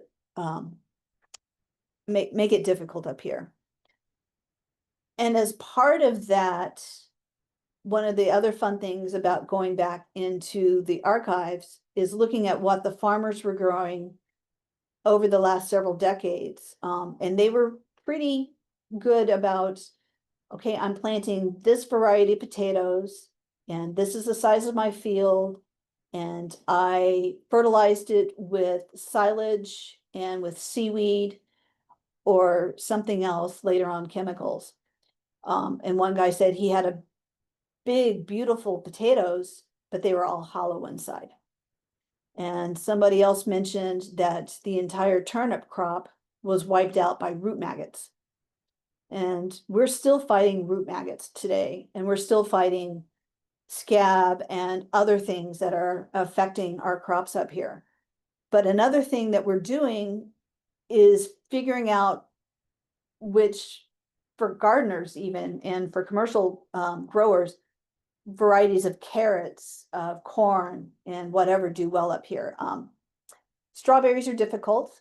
They are very sensitive to day length. Spinach bolts in Fairbanks. It doesn't like the midnight sun. I actually had red ripe tomatoes in my garden this year. I actually had corn in my garden this year. That doesn't happen, but I use cultivars that are short growing, that have been tested on the farm. Oh yes, I think I said something about walrus. So one of the other fun things that I have found in the archives are stories of how our publications come to be. And I have no idea what time it is, David. Let me know if I'm talking too fast or going too slow. You're doing good. You got about 20 minutes left. Okay. So marine mammals have been a source of food for Alaskans, Native Alaskans, for thousands of years. And these are walrus ribs drying on the left. Looks like probably 1950s or 60s. And on the right, that is walrus meat drying in 1897. And typically, that's how how the Native Alaskans would preserve their food, is either by drying or freezing in cellars. But those cellars are melting. And so what used to be a cultural habit for decades or thousands of years isn't working anymore. And so for a very long time, the cooperative extension in Alaska, since the beginning, has been working with the native communities to try to determine safe, more modern ways of preserving their food. And walrus is a case in point. This is back in the 1950s on the left. This was our publication, Walrus in the Cooking Pot. And so these recipes were mostly handed down from family to family and then gathered by our office in Nome at the time. And there was a walrus cookbook. And so about 2000 or so, we were asked if we could help come up with safe ways to preserve walrus meat for long-term storage, as in canning. And so the researchers, they've been working with these communities for decades. And so they took the knowledge of what people were already doing with walrus meat and all of the work that we've done over decades. We have more publications on how to can, preserve, smoke, dehydrate, whatever, fish than you can possibly imagine. But a lot of the work that they did in canning fish was applicable to walrus meat, but not exactly the same.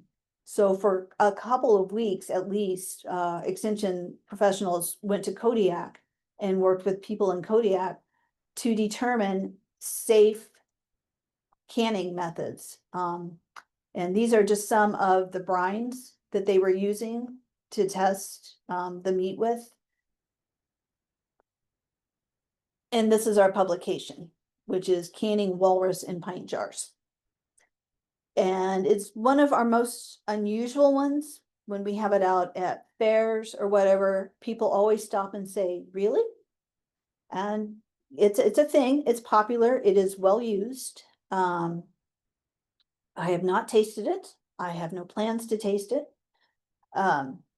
Walrus, as you might imagine, is hard to get. You cannot buy it. You have to get it from someone who has hunted it legally, hopefully. So actually getting the meat to do the testing was a big part of this whole process. But it worked. And I actually, this is kind of an archives failure. I've been trying to find the story of how this exactly came to be. Was it because ice cellars were melting? Was it because someone got sick from fermenting the walrus, which is another preservation preservation method that, if done improperly, can cause botulism, and actually there have been several outbreaks of that. But I haven't found anyone to say, well, we got calls from such and such. And I would like to put this in with the research, which we have all of the research papers, just to say, this is how this came about. And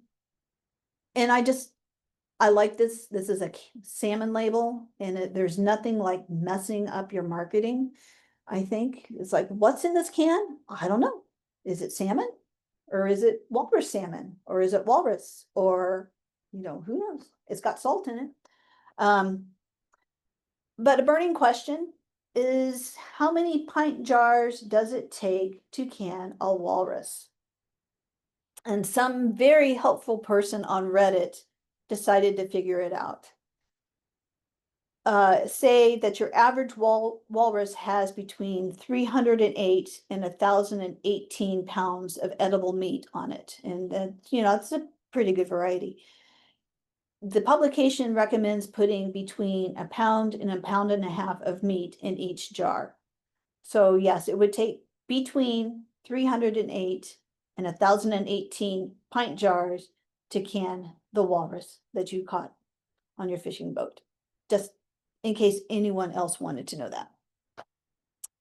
And I think that's it. So all of these photos came from the archives at the Rasmussen Library here, and most of them are available digitally. You might notice that the worst photo in this entire presentation was of the photo I took of the volcano in 1992. And that's because that was a film photo that had to be scanned, which later was put on Facebook, which made it even worse. So their photos look better than mine. And our extension archives are in that library.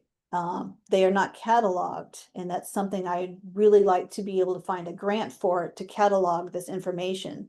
And it's a good way to see what extension has done and has changed, and the research over the last 100 years. And it's all there, it's in the boxes, and there's so many more stories that we can pull out of those boxes, that I think, I find interesting, and I hope other people do too.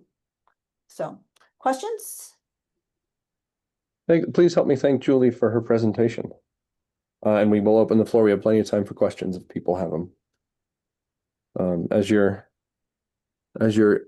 typing or raising your hands, I do have one for you, Julie.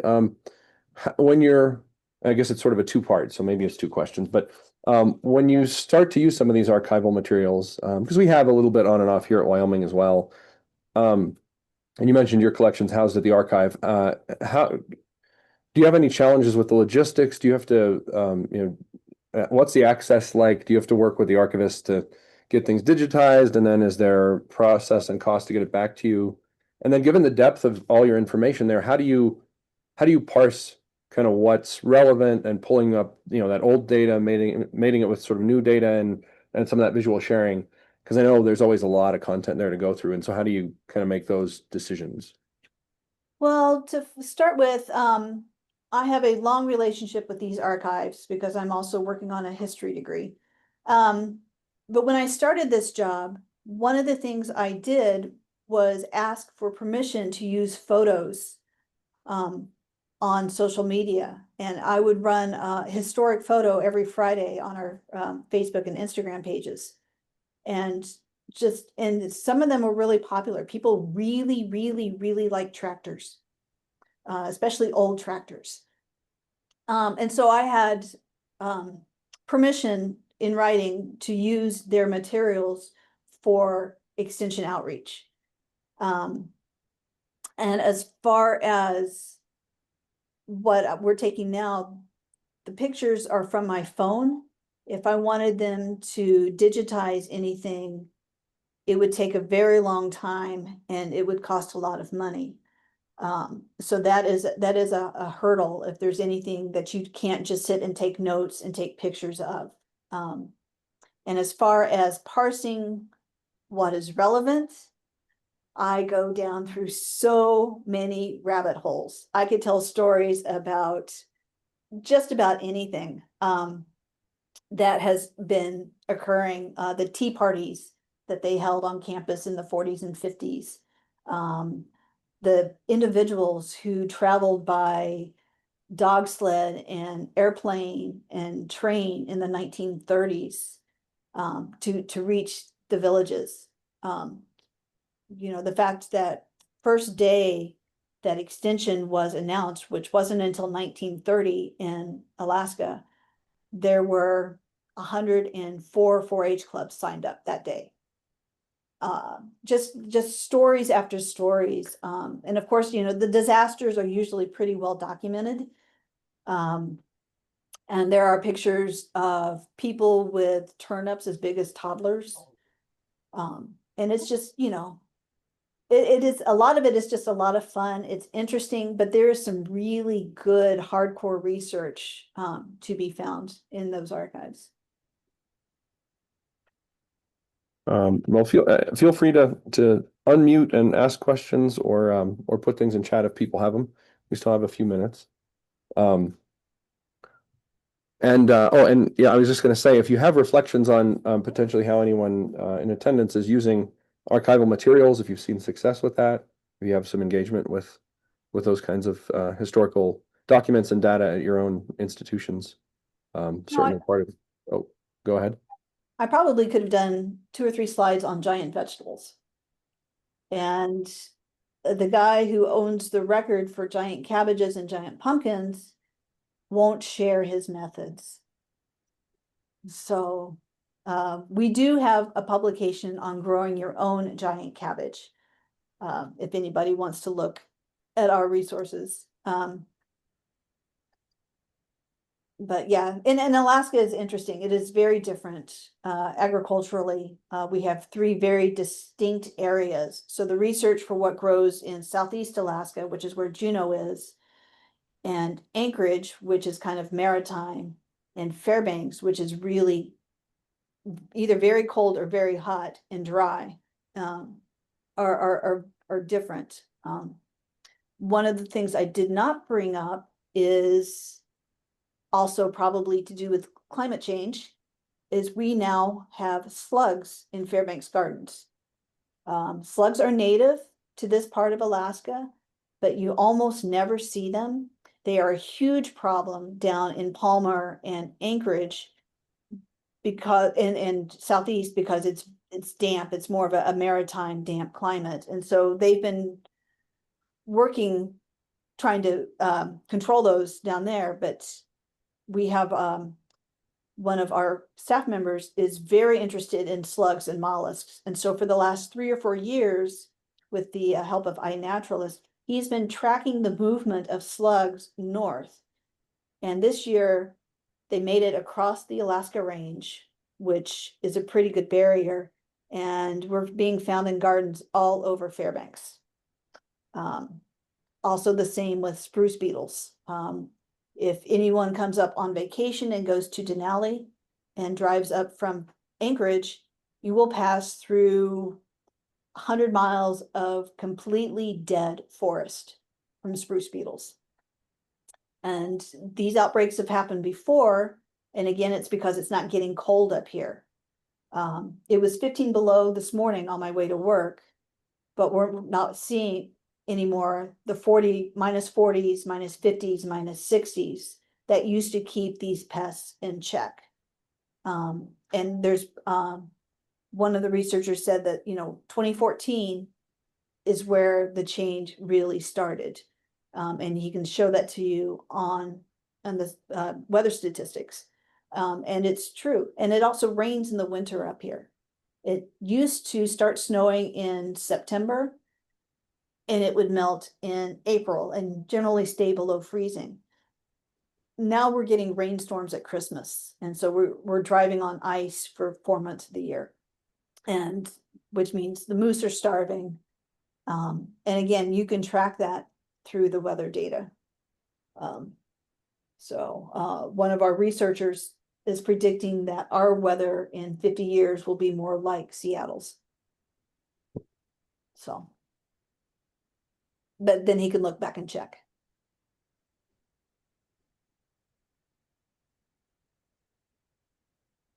Yeah, that's very true. Olivia says they keep finding holes in information. And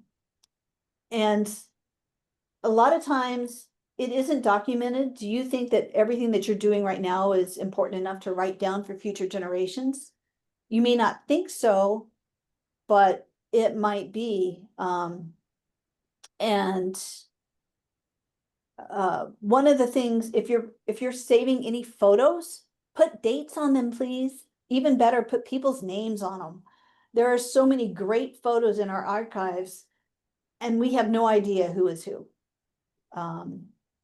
Or exactly what they were doing when. It's like, oh, there's a group of people. Is there anybody in here that's important? Why are they at this place?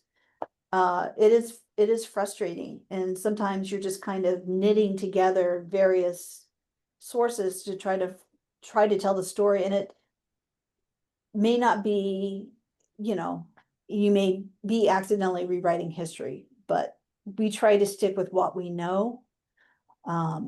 We can say in 1906, a farmer in Matsu lost his entire turnip harvest to rootworms.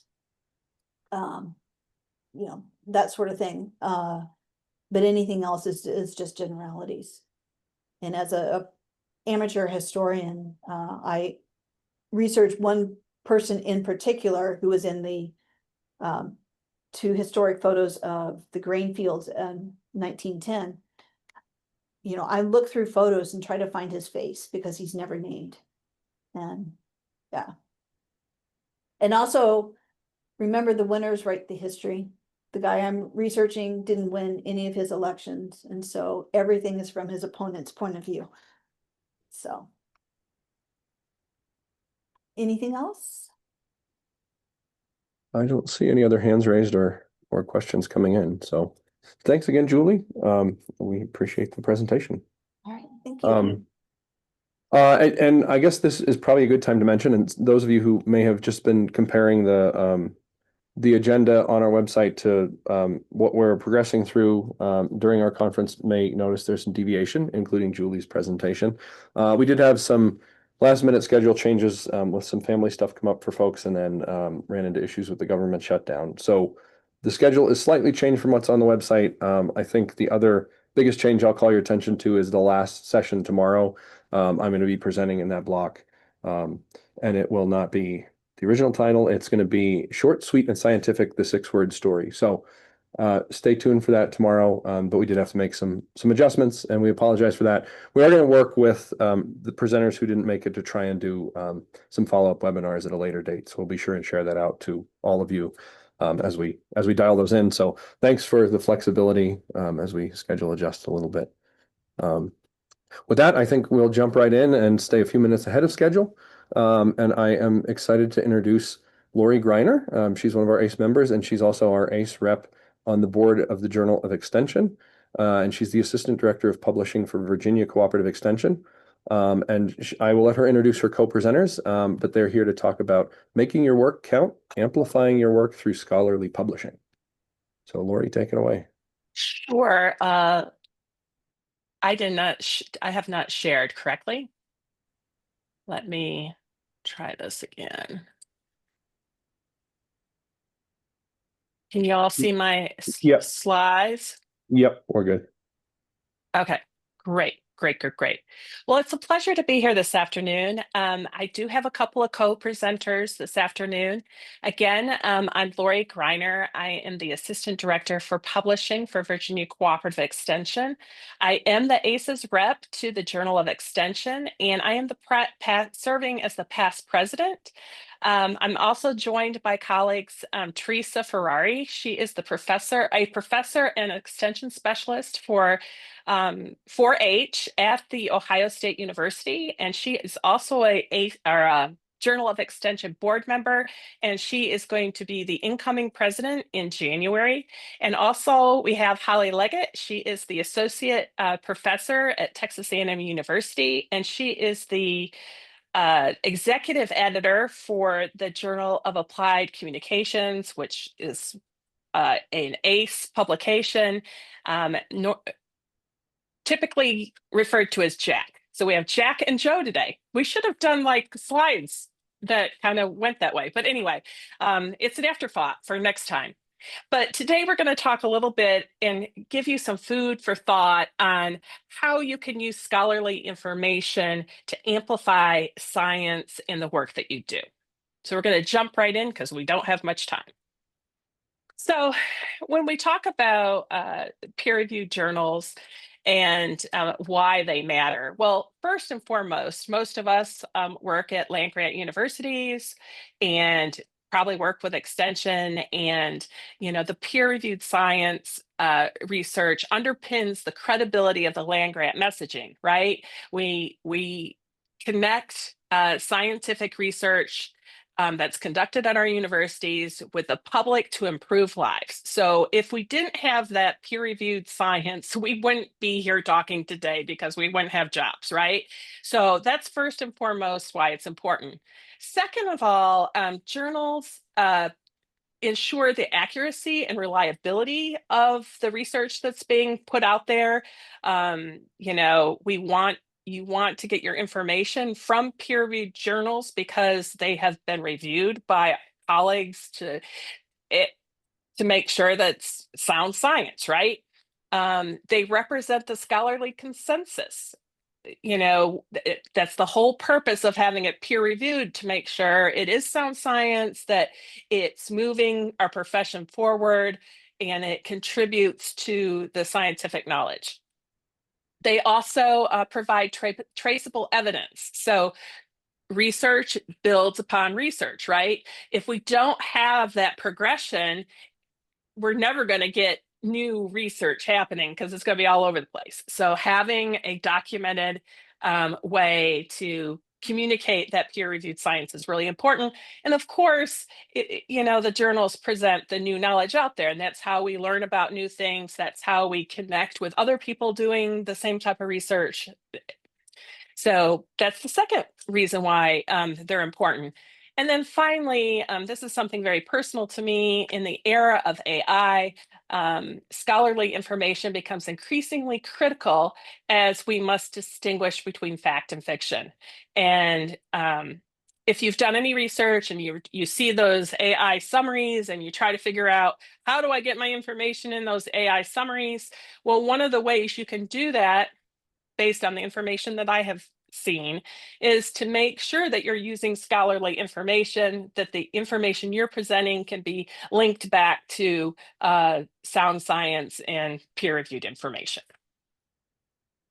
So one of the things that Teresa and I on the board for the Journal of Extension, we talk a lot about, is reading, writing, and reviewing. We have done several author development sessions where we've talked about that, because not all of us do research, right? Not all of us are academics. We come into this profession from a different direction, and we don't do that academic side of things. So when we think about journals, we think about, oh, those are just for people that do research. That's where they publish the research. Well, journals offer us a lot more than that. They not only help us promote that science and what we're doing, but it also helps us do our jobs better. So we're going to talk just a little bit about how that happens. So if we look at the first thing, reading, and this is something that we often forget about, but this is something we can all do, regardless of where we are in the chain of command. We don't have to be researchers to read about research. So this is something we all can do. We want to read articles because they provide us information where we can learn and improve what we do. Has whatever worked or what hasn't worked? And I think we often forget about that. As communicators, we sometimes don't think that we could go back to a journal and look at how other people have done a particular communication project or something. But why not go back and see what's working and what hasn't, and look at what the research shows us? Because why do we want to recreate the wheel, or why do we want to do something that may not be the best way to do it? And, there's numerous journals. I don't have time to talk about them all, but there are numerous journals out there. But you can also use Google Scholar, PubMed, Agricola, which is the National Ag Library, your university's library database, to find articles, to look at journals. These are great tools to use. And then the part that I like the most, and I didn't learn about this until I got involved with the journal, is that most journals allow you to set up accounts, and they allow you to set up alerts for topics. So you don't have to read the whole journal to find out about particular topics. You can go in and set an alert for, in my case, I put an alert for, I think, communications, marketing, AI. I got a handful of topics. And then when articles are published about those particular topics, they send me an email, and then I can read the article. So I don't have to remember to always go back every time an issue is published. So important. If you do not do anything else after this session, I want you all to put on your calendar that you're going to find the journal that you think works best for you, and start reading an article a month from the journal. Second of all is writing. And this is when we typically think about journals. We think about publishing research. So if you're in the academic, if you have an academic appointment, you know all about writing. You have to, publish to get promotions, that sort of thing. So you probably already know this part. It's really important to publish the work you're doing.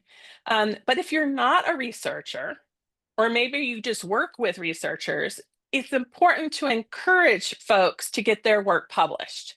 I know some of us are on teams that we help with the communication for particular research projects. I think of Stacy Stearns. I know she's had a few public things published in the Journal of Extension, and it's because she has worked with a team and she's been able to get her name on a few papers. So you can work with others to get work published.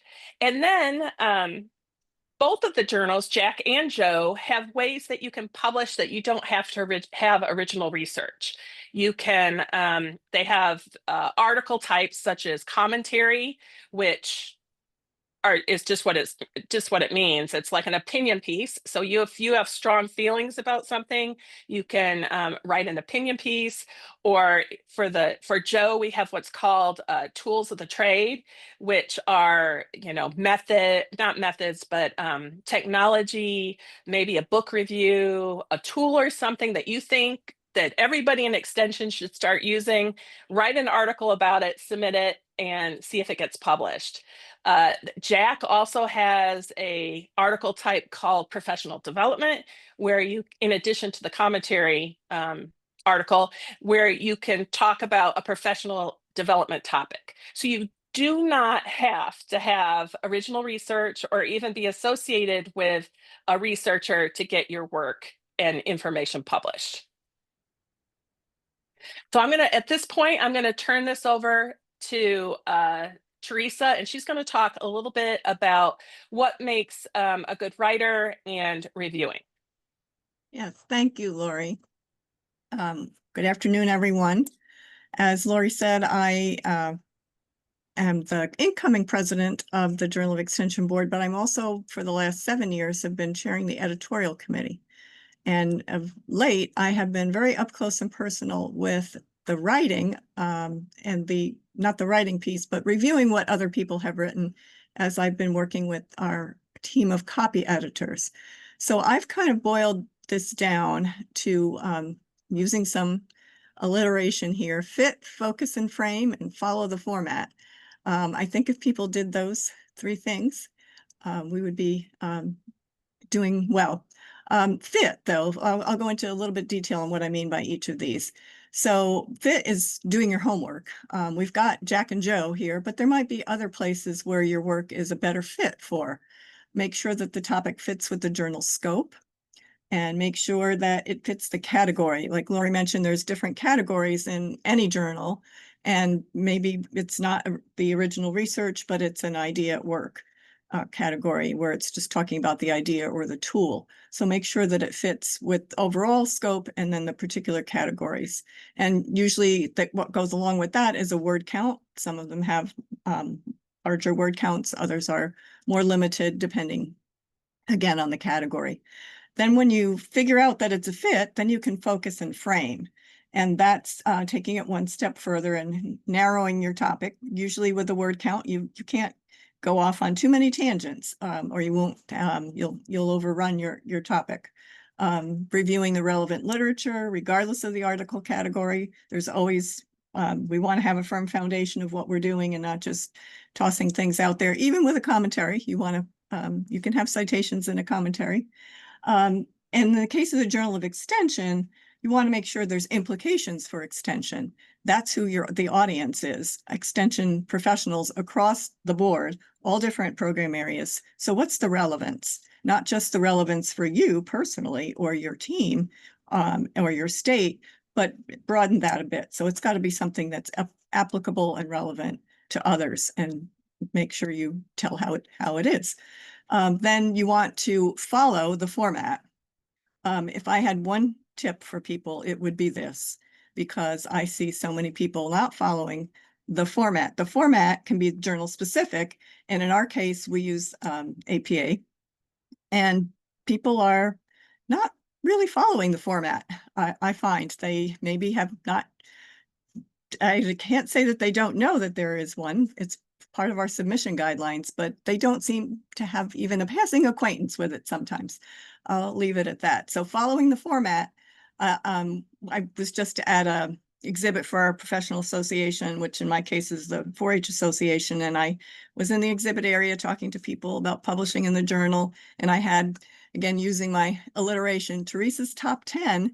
And someone looked at it and said, well, Teresa, those are all, they look like all formatting things. And I said, yes, they are. Because if people can't get past all the noise that your lack of formatting creates, they can't get to your content. And so that would be probably my number one tip. Even though I had 10, that probably would have been just number one, and that would have covered it. But I went into some more specifics on what that meant. And then, I also had reviewers tell me that unsolicited, that is what is a challenge for them as a reviewer.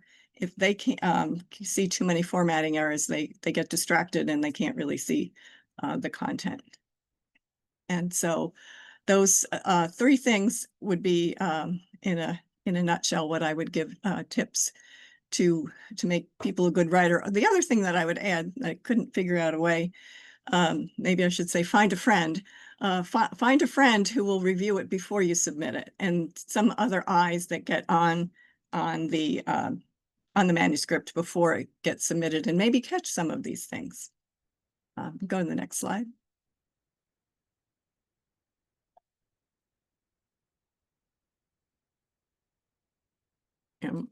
Am I advancing the slide? Or are you? It's the next slide now. Okay, now it's the next slide. Great, thanks. The next step, Lori mentioned reading and I said writing, and then the next step really is to be a reviewer, but you need to do those 3 steps to work up to being a reviewer, and we really depend any journal that is a peer-reviewed journal, it depends on the peer reviewers. I think all journals seem to be struggling sometimes to get some good peer reviewers. We want to make sure that you're not just saying accept or reject, you're really giving good feedback to the, even if you're saying accept, you want to give some feedback to the author. I always prepare authors that I've never seen one go through without some minor revisions. So, a reviewer is going to then, give strengths and weaknesses. And the other thing that we're being very conscious of now too, and Lori mentioned AI early in her slides, that being ethical about your review is that you're not using AI to create the review. That's not your work to put into ChatGPT or anything and help train it. That's something that you need to do the review on your own.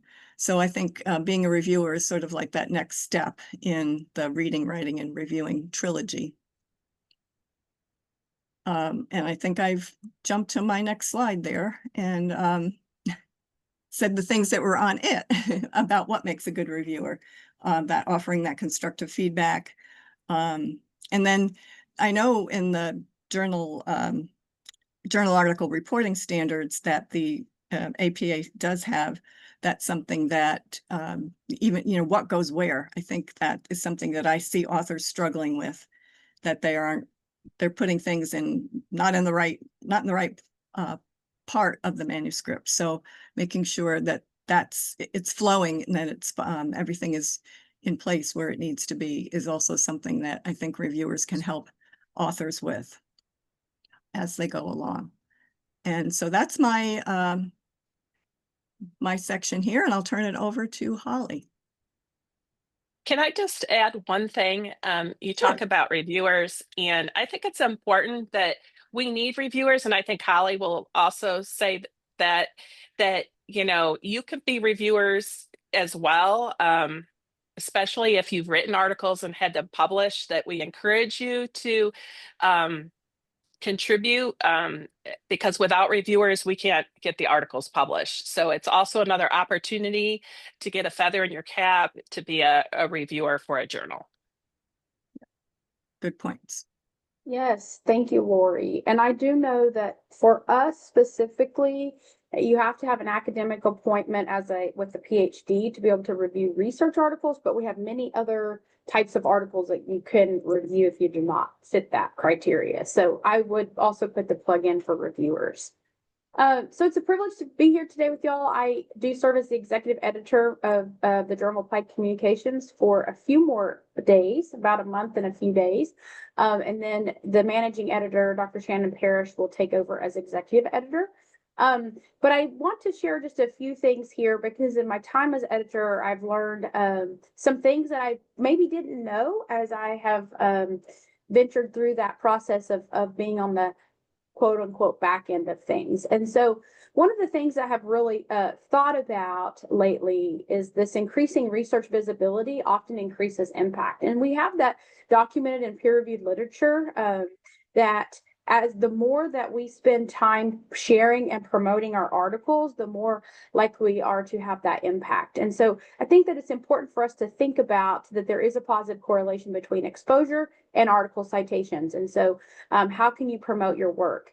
One of the ways we can do that is having a self-archived repository or database. So whether this be your journal articles that you've worked on or even the articles that you've written as part of your jobs, whether they be news releases or press releases or articles related to your position or covering research topics or things like that, have a self-archived repository or a database where you keep those things. Many of us also have a institutional repository. So for me specifically at Texas A&M, we have the TAMU Scholars page that really is an internal place for us to keep all of our work. Anybody can access that, but that's through our university. And we can keep track of everything from journal articles to popular press articles to videos, any type of artifact that we've generated. We've made a lot of curriculum in my time here as a faculty member, and so we have curriculum put in those repositories as well. And so it's just a really great place that your institution provides for you. One of the ways too, if we do a large research project or a large journal article, sometimes our marketing communications offices will write press releases or stories distributed about that. And that's a really great way to highlight the work that you have done. I think about specific places like the Conversation, futurity.org. A lot of those kinds of outlets are about a specific study that have been done. And we have faculty members all the time that have their work highlighted in those places, and that will attach the original journal article to those stories and then amplify the reach of that particular study. Fact sheets and infographics. One of the things we've moved to in our department specifically here is having our graduate students create an infographic based on their thesis or their dissertation. And that's a really great way as you as extension professionals and marketing and communications professionals across the country is to tap into those studies that those graduate students are doing by accessing those fact sheets and those infographics that are coming out of those thesis and dissertations and using that in your work to be able to translate that information, which I'll talk a little bit more about in just a little bit. As the editor, I encourage all of my authors to do a social media post after their articles are cited, because what that does for them is that increases the reach of their article, but that also allows you the opportunity to see recent studies published that are on social media platforms, and different researchers have those available to you. And so that gives you a kind of a constant way to keep up with different researchers as they're publishing work related to their projects.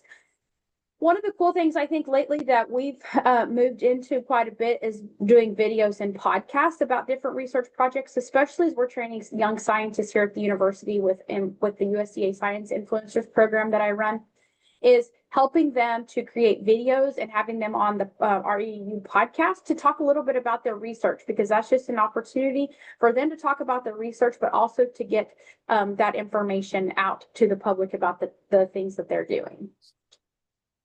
Laura, you want to go to the next slide for me? Yeah.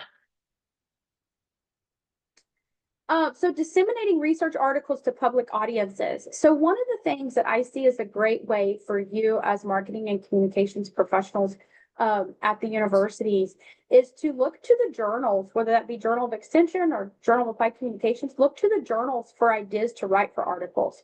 So a lot of the things in which we do here with the journals and publishing are great topics for you to get out to your constituents. So, I know growing up, the extension agents always wrote a column or something for the local newspaper, the weekly newspaper, right? Every week they had to put something in there.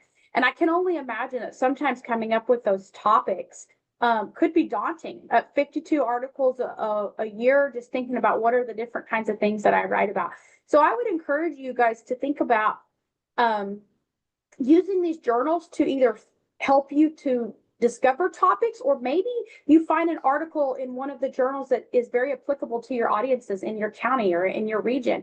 And how do you turn that into a news article or a column that you can also disseminate research that is applicable? So whether that's, you know, buying fruits and vegetables, or consumers purchasing decisions of some type of food product, or a new food product that's out, something related to that, there's a lot of opportunities for you to find that credible evidence-based information and disseminate that to your audience. So I'd encourage you to use the journals to make your job easier, right? Let us help you by providing that evidence-based content that you can use to disseminate to your audiences.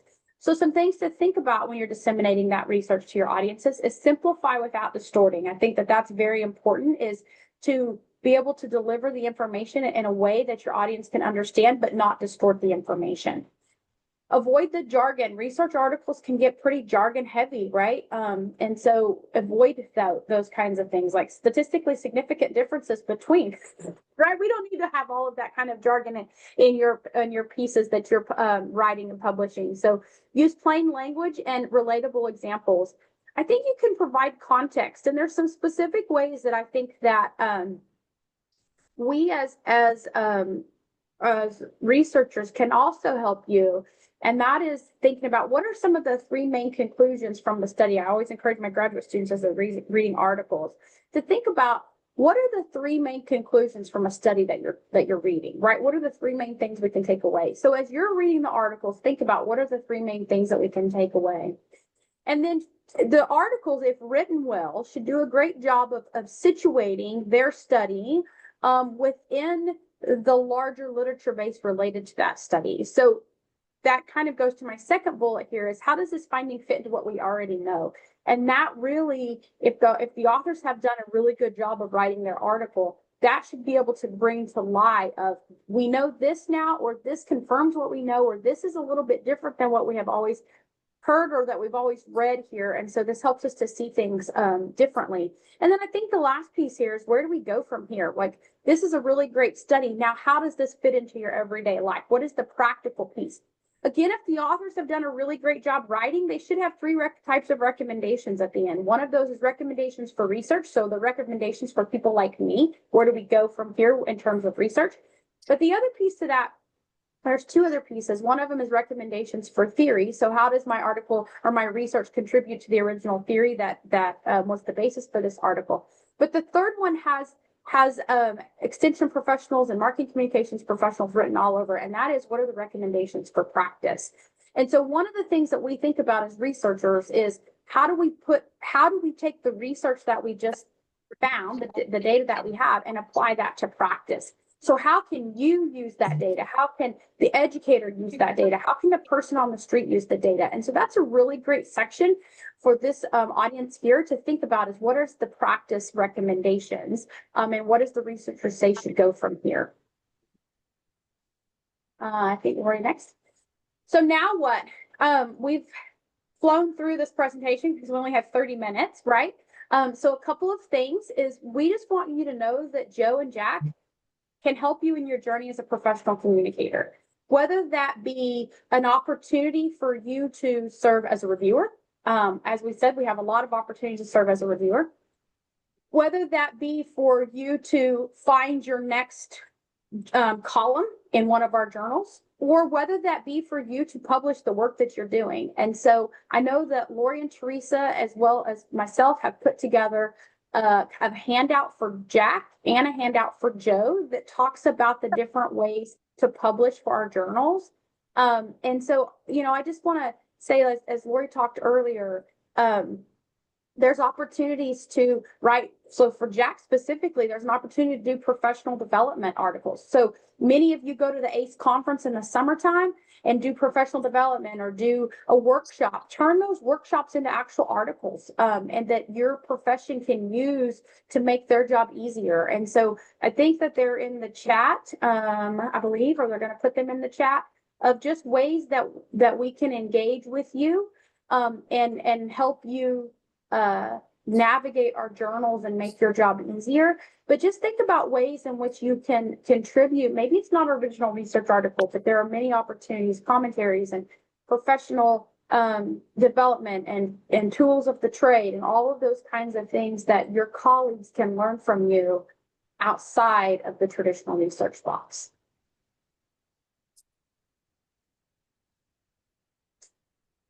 So all of us have provided our contact information here, but I think at this time we'll take any questions that you would have. Perfect timing. We do have a few minutes for questions. And thank you to the three of you for the presentation and really succinctly letting us know about Jack and Joe. We did have one come in the chat, Holly, for you. You mentioned videos. How long are those videos typically? Yeah, so we would recommend that our students keep them under 2 minutes. Because obviously there's research that shows 1 minute, a minute and a half is the best. And so we try to recommend our students keep under 2 minutes. And even on our podcast, we don't go much more than 10 or 15 minutes. And so it's just a quick snippet of like, what's your research? What are you doing in the lab? Those types of things. And so I would, they're a little bit different in type of what you're trying to do. So a lot of what we've been doing is having our students talk about their specific research. But if you're trying to give an overview of a journal, I would focus on giving what are those 3 main conclusions and those takeaways, and where do we go from here? What are the next things that we can do? Thanks. Anyone else have questions? I was just going to add that one of the things that we're trying to do here at Virginia Tech is to encourage faculty to convert some of their journal articles into extension publications. And I know many of them already do this, but they always say, I don't have time to do that or whatever. There are tools out there that can help you do that succinctly, but I know that Holly said something about pulling those 3, takeaways. What are the strong takeaways, or the what, so what's, and those are the things that you really should highlight in those extension articles and put them at the top of the article. That will help your SEO and your AI findability, or whatever you want to call it. Those are the things that AI is looking for if you're concerned about getting those articles seen. So I just wanted to throw that out there because that's something we're really trying to focus on. We're doing some experiments with trying to reformat some of our articles, taking that approach to see if we can get a broader visibility. Yeah, and I would add one other thing that I know we are not moving there quite yet, but having a better social media presence. Holly, you mentioned that. And I know I see a lot of people now using LinkedIn to promote their own work. And so I think as a journal, we can use some of those social media outlets to our advantage that we haven't fully taken advantage of yet. So we can use some good communication professionals to help us with that.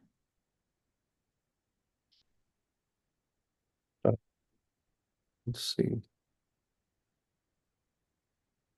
Oh, we had a comment from Chris. I've been converting Joe studies published by our extension faculty into impact stories with assistance from AI.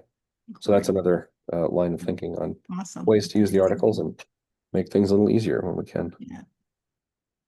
Another thing that Holly mentioned about working with graduate students, I think sometimes our faculty forget that they have, they're graduate students, and that's a great opportunity for them to take their research and put that into a research or a extension publication as well. So helping them learn how to write extension articles from the research that they're creating. They have to submit, I would think they would have to submit their dissertation to a journal or something like that. So taking bits or the whole thing and actually taking that information and to something that can be applied, if it's something that can be applied, would be a great opportunity for those graduate students to get experience.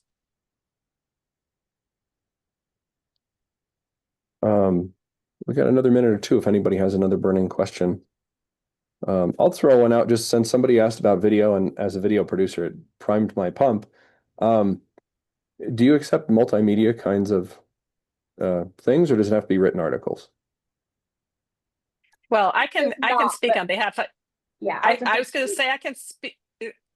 Let me say, so I can speak on behalf of Joe. Is we don't on our current platform, we aren't able to put video and other types of content. It has to be a written document, a PDF.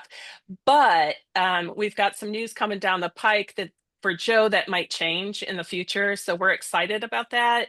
We might have the opportunity to have a place for peer-reviewed videos and other types of peer-reviewed content to live as well. So stay tuned. Jack does not, but Joe, I think that's a great thing for Joe. I think that's awesome. I love that.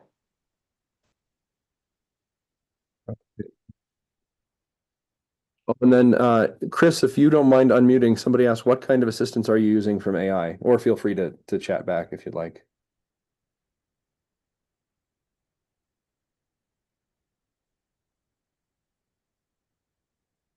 And for those who might not be monitoring the chat, he said he's using ChatGPT for that. Sorry about that. I'm sneaking in lunch. It's lunchtime here on the West Coast, so I'm trying to keep my hammer off. ChatGPT, not ChatCPT. And yeah, it's not rocket science. I basically put the study into ChatGPT and basically said, I'd like you to convert this into an impact story, give it all in the prompt, give it all the parameters, and it does it. I also do it if we have an existing impact story and they publish something in JOE on that topic. I add that to the story. So I'm not going to do a whole tutorial on ChatGPT, but that's what I'm using. Fair enough. Thanks, Chris. I would just say that's a good point, Chris, that I think it would behoove us all to start adding, if you're writing art, if you're not already doing this, make sure that you're linking to the actual research study. If you're writing about the research, it's always good to put a link into the story. I'm seeing more and more of that just because of AI. The other thing that I have done with AI is I've developed some just smaller GPTs to help me identify keywords and actually pull out the key points just to make things quicker so I don't have to think so hard about it. I've created these little GPTs to help me do some of the tasks that might take me longer to accomplish. So that it's helped me out quite a bit.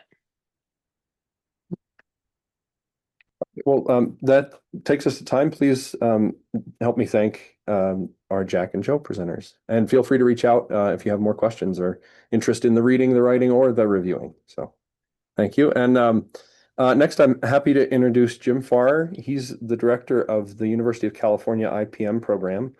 And he has been part of a team who's been researching, and I think this is a good example of sort of pairing research with applied communications and things that we can take and do in the field, researching mental models and strategic framing to help develop strategies for successful communication around IPM and other agricultural topics.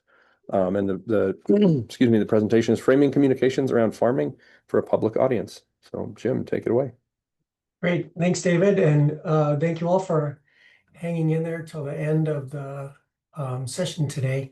I'm going to go ahead and share my screen and then put it in presentation mode. Okay, so as David said, my name's Jim Farrar, and I'm going to talk about framing communications about farming for a public audience. And I am the director of the University of California Integrated Pest Management Program.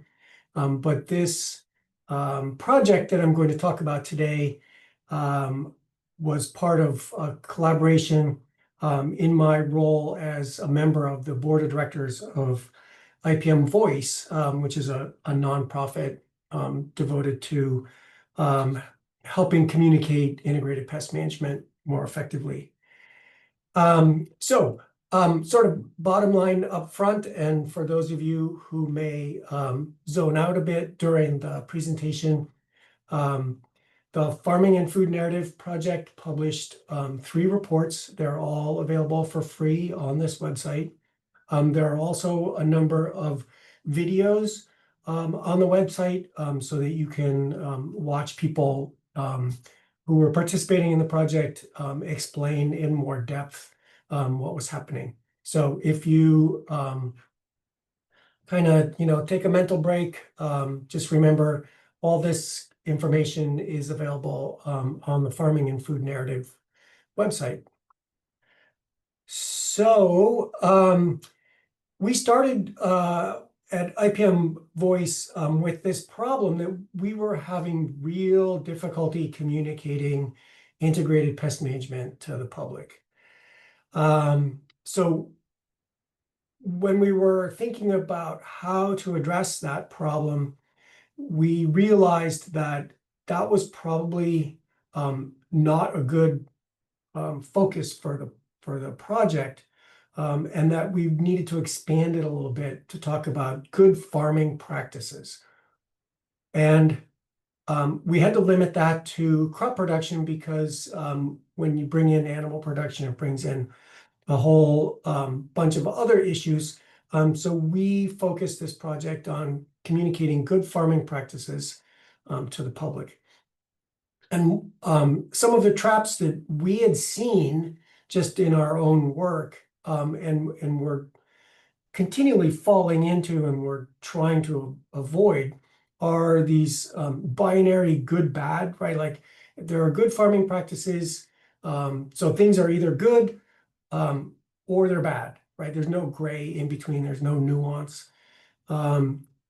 We frequently have the problem of when we say something, people hear something else, right? When we talk about cultural controls for pests or biological controls for pests or trying to set up an environment that's not conducive to the pest but conducive to the crop, then people leap to, oh, so it's organic. And no, it's not necessarily organic. We're talking about integrated pest management, which works in both organic and conventional.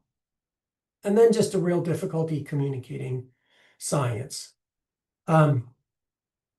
So one of the things that we realized early on is that we've had this Sisyphus-like failure repeatedly. I'm sure, we've all done it many times in our careers. We're like, well, what we need is more data and more science. And if we hit them with more data, they'll have this like epiphany and they'll suddenly see our point and they'll get it. And that doesn't work. So what we tried to figure out is, can social science help us communicate more effectively? So can we get a sort of under the hood of people's thinking and figure out how do people think? And then how do we create our communications taking into account the ways that people think? And I'm going to show a video. Hopefully, technology will be kind to me. But I'm going to show a video. It's a minute 30. All you have to do is watch. There's no sound, but just watch the video, and then we'll come back for a little discussion after. So here, let's make sure this works. Hopefully, it's working.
Okay, so what was happening there?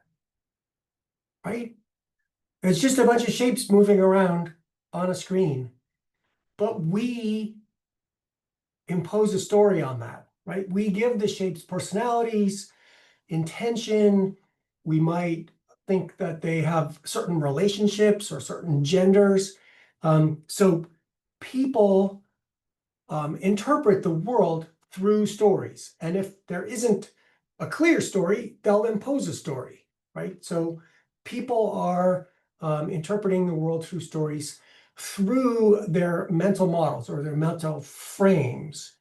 So what we bring as people to the communication in large part shapes how we hear the communication. So what we were interested in finding out after we realized the importance of this is what are the existing mental models about farming that exist in the general public? And then how can we use that understanding to help us communicate better?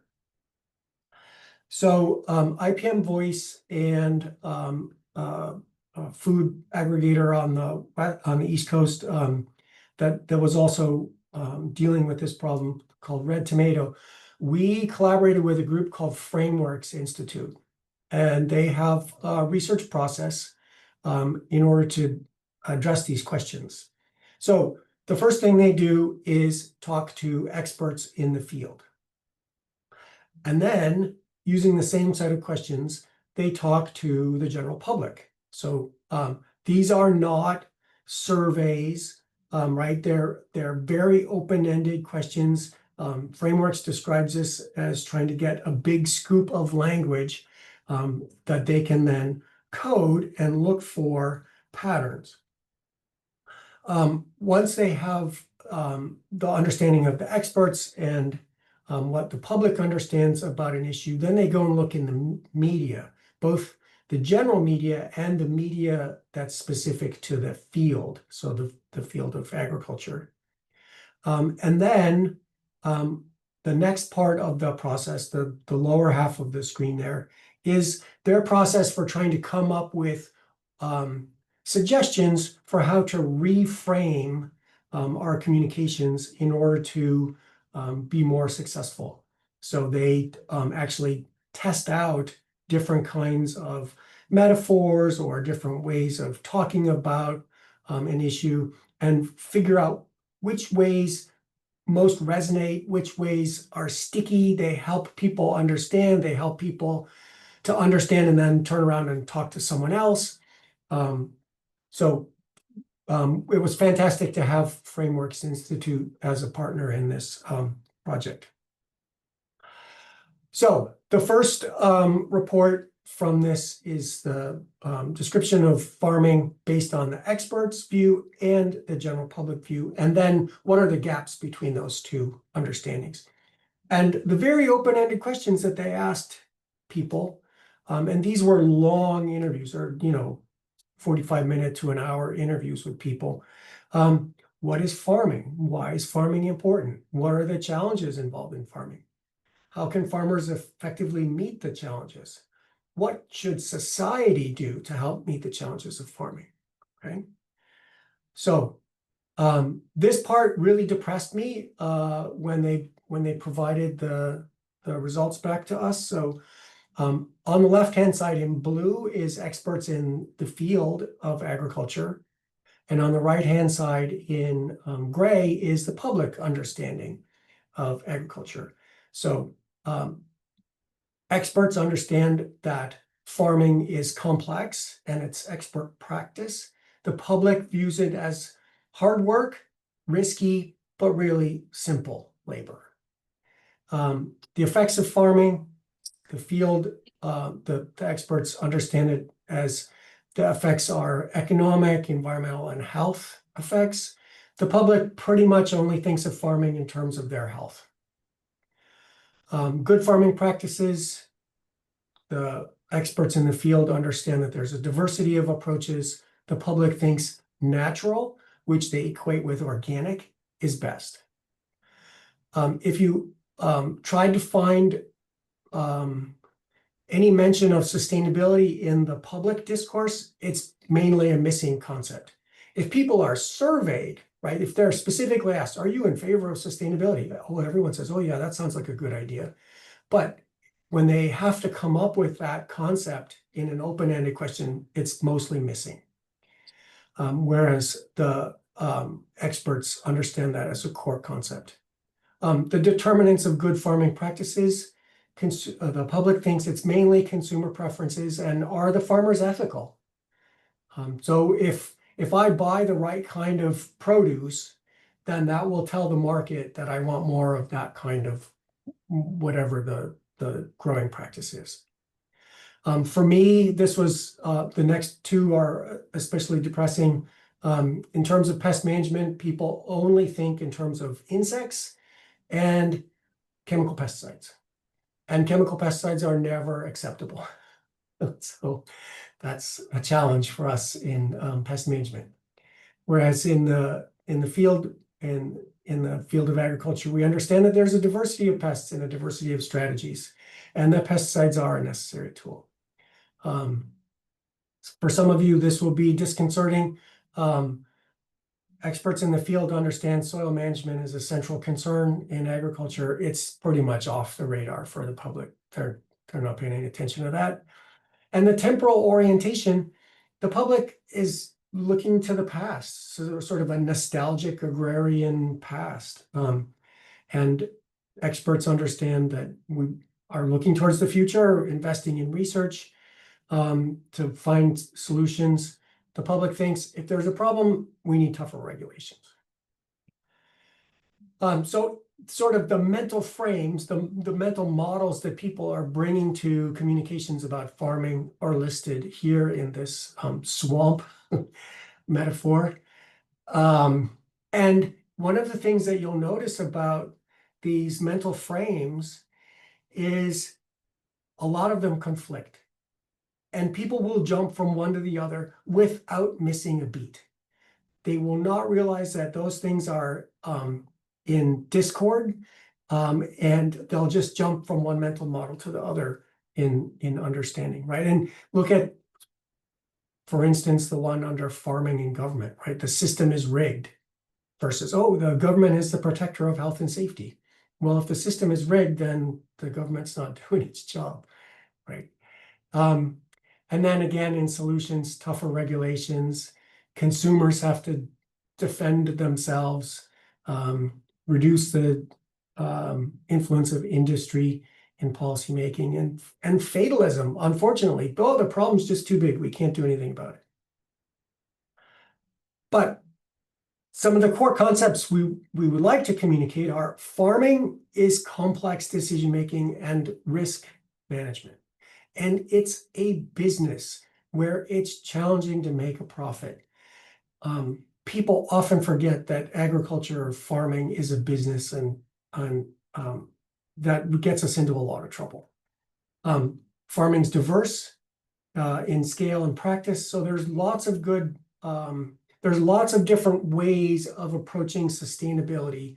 It's not cookie cutter, it's not one size fits all, but we're trying to get to those goals of people, planet, and prosperity, right? Economic, environmental, and social benefit.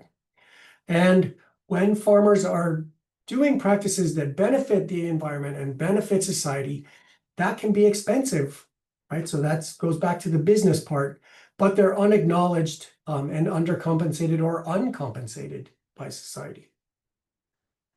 Turning now to the second report, what does the media say about farming? So they looked at both the general media and also media inside of the farming community. So how's farming portrayed? How are farmers portrayed? And we specifically asked, how's pest management portrayed? Again, kind of depressing. In the general media, farmers are typically portrayed as older white males at the mercy of weather and macroeconomic forces. So they're these older white men working the farm at you know, the whim of nature. Macroeconomic forces will determine whether or not they can sell their product for a profit. And the descriptions in the media are typically romanticized and harken back to an older time. Okay. And when they looked at the farming media uses terms that the general public typically doesn't understand, and without explanation. So it's not, the farming media is not inviting the general public in to the conversation because the terminology is too opaque. People don't understand what those terms mean, right? And some of them, I'm not sure I understand what they mean. Bioenergy feedstocks, that's not my area. I'm not really sure what that means. And neither the general media nor the farming media provide any clear information about pest management practices. And even something simple like, why do we manage pests? So the third report is the suggestions for how to address those challenges that I just outlined. So if you only take a look at one report, please take a look at this one. And I'll give you the boiled down version. There are 6 recommendations. Start with farming, not food. Make the story about interconnection, connect the farm and agriculture to society. Show how adjusting farming practices and policies can contribute to the kind of communities that we want. So we're linking the farming and the policies that we have as a society to get to the type of communities that we want. The one metaphor that they came up with, which is sticky and helpful, is tightrope. So farmers have to cross a tightrope in order to stay in business and sell their crops and continue farming. They have a suggestion to tell science-rich stories about innovative practices. So really the importance of storytelling. And then to speak directly to historic and contemporary inequities. So when we start with farming, not with food, I'll flip that around. When we start with food, we drive people to the consumerism line of thinking. That's the mental frame that comes up when we start talking about food. So we put them in the box of thinking like consumers. And when they focus on the food, then they focus on individual risk. They focus on me and my family. They don't think about broader systems, social systems, policy, regulation, etc. But if we start with farming, then it allows people to begin thinking about the complexity of farming and that farming isn't just simple labor. If we make the story about interconnection, so how is agriculture connected to the rest of us in society, we lean on people's existing belief that farms are essential. Okay, so that helps us in the process. And it can help us boost people's understanding that farming is an important profession. Yes, people already know that. And that it's complex, right? It's not just simple manual labor, it's complex. There's a lot of complex decision-making in farming. The next one is to talk about how farming practices and policies can contribute to the kind of communities that we want. So it's this community building together, being inclusive of farming and agriculture, so that farming isn't way out there on the horizon, separate from us, something that somebody else is doing, but it is part of society and part of what we are doing together as a nation or as a human species. So connect farming, on-farm challenges with off-farm concerns. And I'm sure you can think of lots of ways that you could do that. You think about, right, water quality. Everyone's concerned about water quality. How do we connect on-farm challenges in maintaining water quality with people's off-farm concerns? The metaphor of the tightrope was really beneficial. So when when presented with this metaphor and a way of understanding that decision-making is complex, that policies and market conditions and regulations can make balance harder, or they could make balance easier, right? So, and that way of explaining helped people then turn around and explain it to someone else. So that's what they mean by sticky. So it helps with person-to-person communication. It also helped people as new information was being presented to incorporate that new information. Tell science-rich stories. So really leaning on storytelling. People love science when it piques their curiosity and when it tugs at that idea of American ingenuity, right? And when you do that, it also helps disrupt binary thinking, good, bad, right? It's either, yes or no. And it offers us a way to talk about farming practices and farming policies in a way that has more gray and is more nuanced. And I'll give an example in just a minute. The one recommendation that they had specific for pest management, so for people who are working with pest management communications, limit the use of the word pest as a root. Okay, when we talk about pests, in general, nobody knows what that is. If you talk about insects or you talk about rats, people have a stronger concept. Okay, so be specific. And that includes using the word pesticide. People really don't understand what a pesticide is. I can't tell you the number of times I've read pesticides and herbicides. Well, herbicides are pesticides, so that was unnecessary. Okay, tell science-rich stories. Coming back to that. So provide background, provide information about the biological interventions that are happening. This is, happening in farming. Talk about barriers or trade-offs, and then provide a balanced view. And I'm going to give you an example. You don't have to do them in this order, but it's good to think about having all these pieces as part of the story. So this is a fairly simplistic story, right? Background.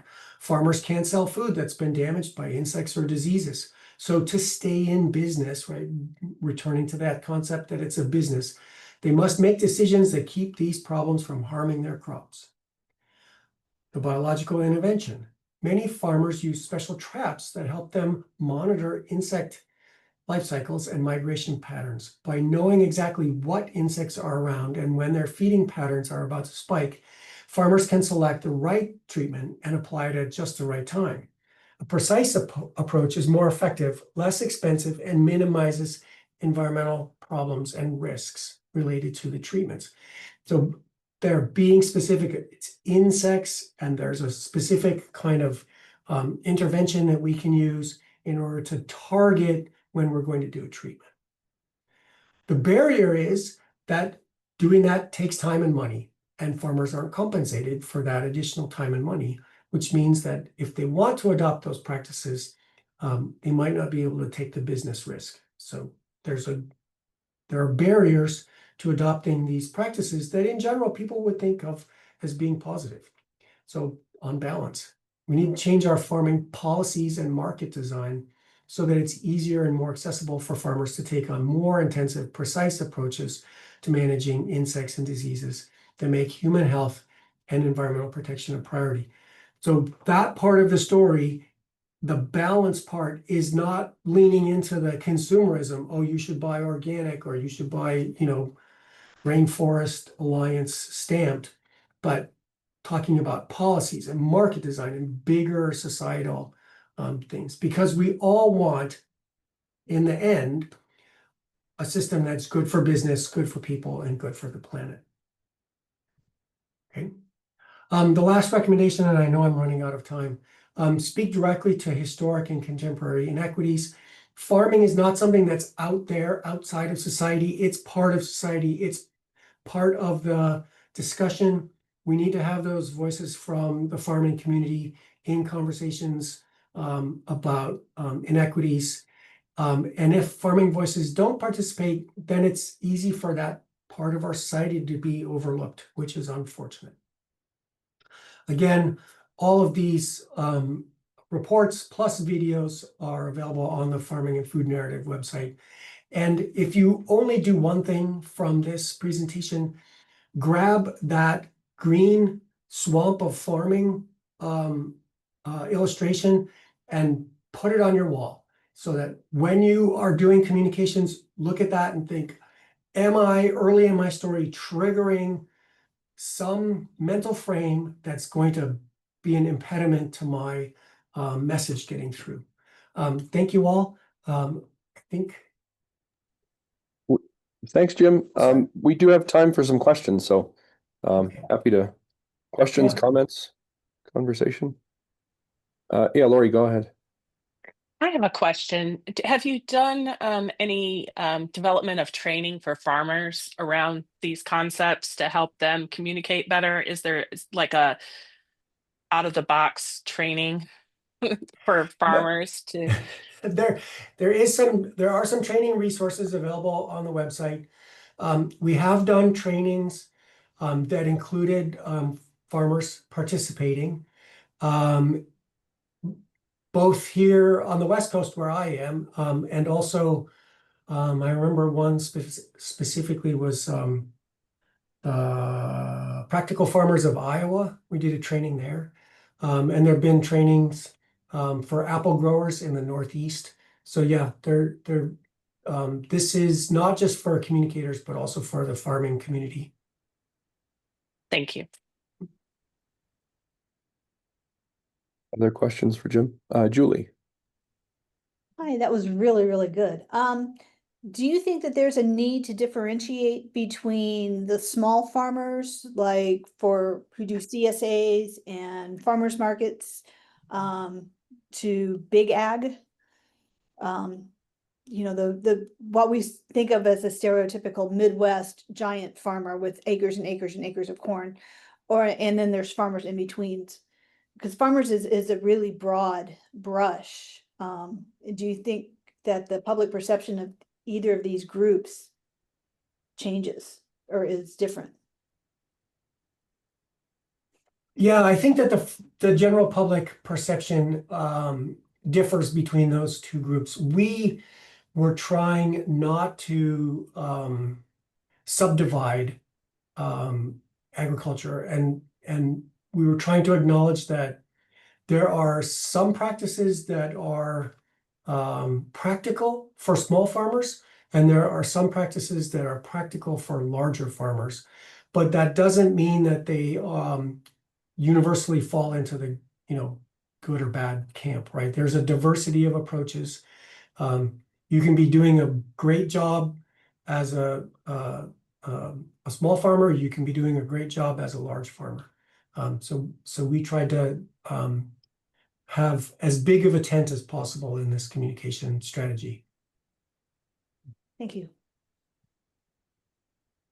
Other questions?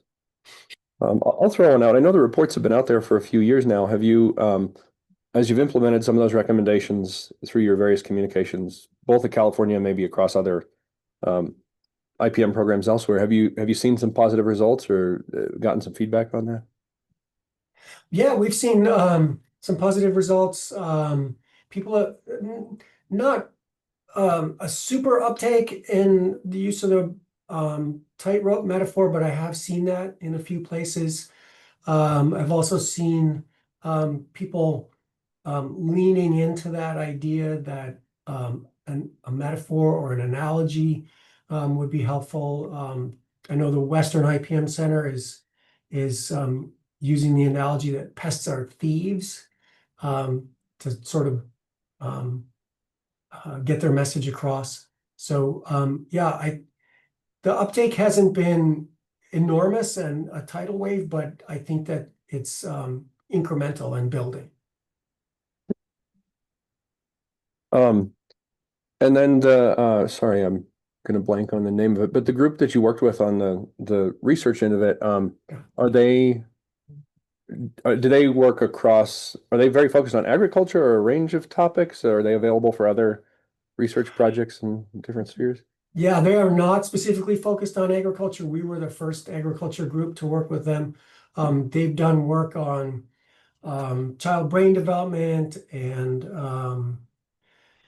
they've done work on climate change with aquariums and zoos. So yeah,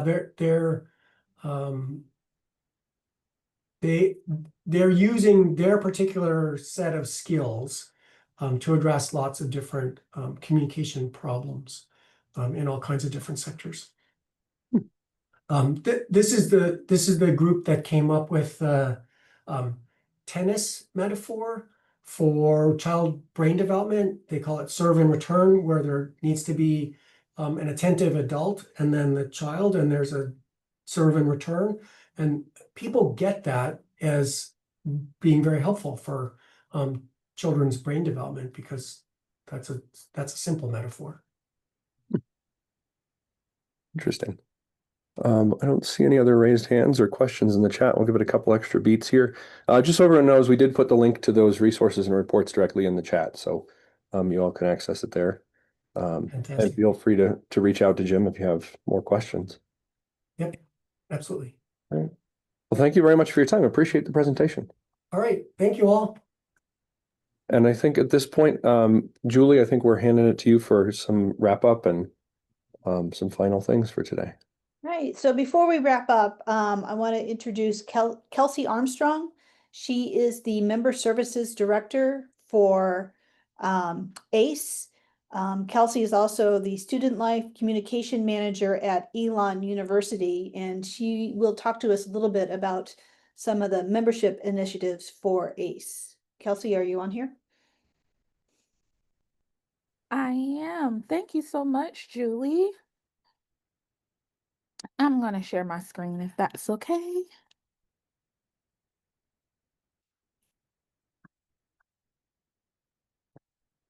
All right, everyone. Hello, and thank you, Dave and Julie, for having me speak a little bit about ACE.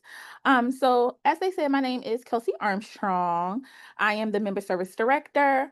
So for those of you who are already ACE members, you probably get an email from me right around when your membership is due. And for those who aren't a part of ACE, I'm going to tell you a little bit more and hope that I can get you to join. So going with the theme of the Level Up conference, it brings us back to why we communicate in the first place, why we're where we are now, and in our jobs, whether we're in agricultural and science-based communications or not, and why we communicate. Because in this world of that messages can get lost and things of that nature, science communication really builds trust and understanding, whether that's understanding where our food comes or things like 4-H when we are in the community. The need for science-based communication is a really big need, especially now in the current climate of our society. So ACE connects those professionals who have that shared purpose and that shared love for science-based communications and communications as a whole. We are really a community and a family of storytellers. So what is ACE? So it's where communicators, educators, and innovators connect. We are professional and the premier association for science and agricultural-based education for communicators and educators. We extend knowledge on agricultural, natural resources, and human sciences. And then we offer professional development opportunities like the ACE Level Up Conference. And I'm going to tell you a little bit more about some opportunities that ACE offers. And then we're really that network that bridges institutions together in disciplines as well as generations. So some of us in ACE are new professionals and some of us are some OGs in the agricultural communications and education space. So we are a network and association that bridges those gaps and brings those people together.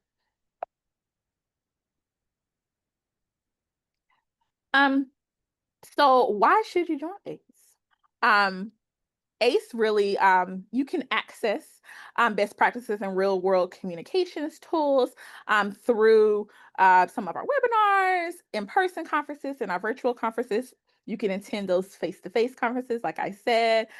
There's an exchange of ideas and collaborations that's nationwide and really international, because we have land grants that are in the U.S. Virgin Islands and some of the Caribbean. And then you can engage year round, especially through some of our learner communities, which I'll talk about a little bit later in the presentation. So, benefits for being a part of ACE. So deepening those roots and the strength and growth. So again, we are a premier, we offer premier professional development opportunities, like again, such as this conference, our in-person conference that I know that probably you all have heard about a little bit throughout the virtual conference today. Our Leadership Institute that's now being offered in accepting applications. There's the ACE Development Fund Grant, where it can help fund some research opportunities, national leadership opportunities as well, being co-chairs of conferences, like Dave and Julie. Dave also is the co-chair of our in-person conference in June, our annual conference. Being a part of the ACE board, as well as a learning community chair. There's awards and recognitions programs, which is our CNAs, which are going to open soon as well. You can publish in our journal, which is the Journal of Applied Communications, and then networking with other communication professionals and educators. So finding your circle, I told you I was going to tell you about those learning communities, and here we are. So we have 8 learning communities that can match your interests and your expertise in your current field and day job. And in these learning communities, it's a place really to network, to learn, to share ideas, to brainstorm. It's really the heart of ACE. So our learner communities, we have 8, and they're here. I'm not going to read them off of the slide, but these 8 learner communities, really, like I said, is really the heart of the association. And being a part of them, they have coffee chats and webinars throughout the year. At the in-person conference, there is the learning communities come together, so you get to meet face to face and do collaborations and talk and conversation. I know for me, myself, and my personal ACE story is where I got first connected. It was the social media and marketing learning community. While they were 2, now they're 1. I have chaired, been a co-chair. I've gone through the leadership pool with that. So it's really a lot of ACE members would tell you it's where they got their start. A lot of our presidents and president-elects got their starts in learning communities as well. So I told you I was going to tell you about that conference too. So where our roots in communications, I love communications, meet the real world. So inviting you to the annual conference in Billings this year. We have annual conference every year. And really it's like a family reunion when we get together. The call for proposals are open through December the 5th. So I encourage you to apply, and you'll hear back in early January. Also, with the CNAs that are about to open, this is where we acknowledge those winners, and we really learn from each other and share other opportunities. I know that the 2026 conference committee has a lot of great things happening, and it's going to be really exciting. So we hope that, again, you come with us and meet us there, as well as join, because joining, you can get a discount. So there's benefits to joining besides those ones that I mentioned earlier. So some ongoing connections. So you don't have to wait until June to connect with us in ACE. There's virtual happy hours and coffee chats. Those LCs that I mentioned in the slide previously, you can have webinars and workshops. They offer those. You'll see them come out. They're on our website, as well as they'll come out via email for those opportunities. So finding membership that fits you. So we have a couple of opportunities and options when it comes to membership. So there's the professional membership, which a lot of our ACE members do. It's just a single person, and those annual dues are $160 a year. Then there's institutional membership. So there's a couple of people at your institution who are interested in joining ACE. We offer institutional membership, which is 5 members or 12 members. And the annual dues, it's all paid directly through the institution. We have a 5-person membership of institutional membership and a 12. And then students. So we really are being more diligent and trying to invite our students. So this is for graduate and undergraduate students. And who are currently in school or who have graduated in the past 2 years, and those annual dues are $80. Retirees, their annual dues are $100. So anyone who has been a part of ACE or who is retired from an institution and still is interested in being a part of the community, those annual dues. And then we have life membership is a one-time payment of $300. So your next steps from this presentation, join ACE. We would love to have you again. We are just really a community, a family, really. I would say that I personally, again, I'm in a communications, I think telling your story again is part of connecting with people. I feel that these people who are in this picture, they are my family. I love seeing them, even if it's one time a year in person and we see each other virtually. So I say join ACE. In the previous slide, I told you all the different types of membership. Or if you are a member of ACE and you have not renewed your membership, again, you probably have gotten an email from me, but I would encourage you to renew so that you can still reap those benefits, and we would still love to have you. Join a learning community. Again, it is really the heart of ACE and one of the backbones of the connection within the association. Submit a proposal. Again, proposals are due December the 5th for the upcoming 2026 conference or the CNAs, which more information will be given soon on when those open. And then publish for the Journal of Applied Communications. I know that they would love to have submissions. And additionally, there are awards that are given during the in-person conference that connect to that publication.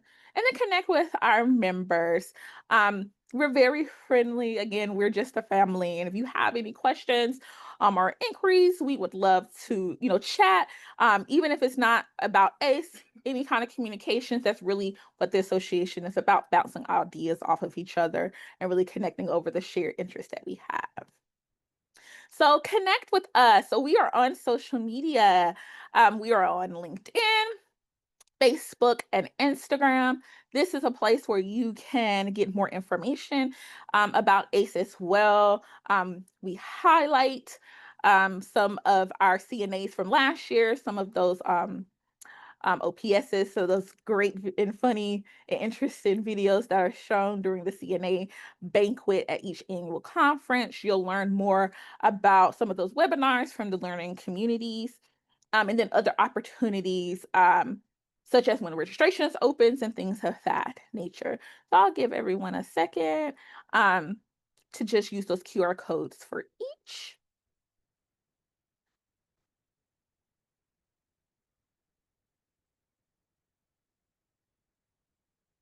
As I read the chat for a second.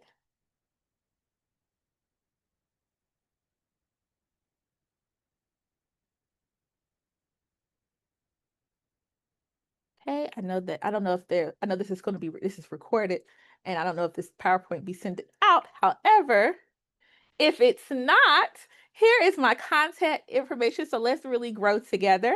Stay rooted in your purpose and connection. Again, my name is Kelsey Armstrong. I'm the Associate Director of Student Life Communications at Elon University. Most importantly, the Member Services Director of this great organization that I know I personally love.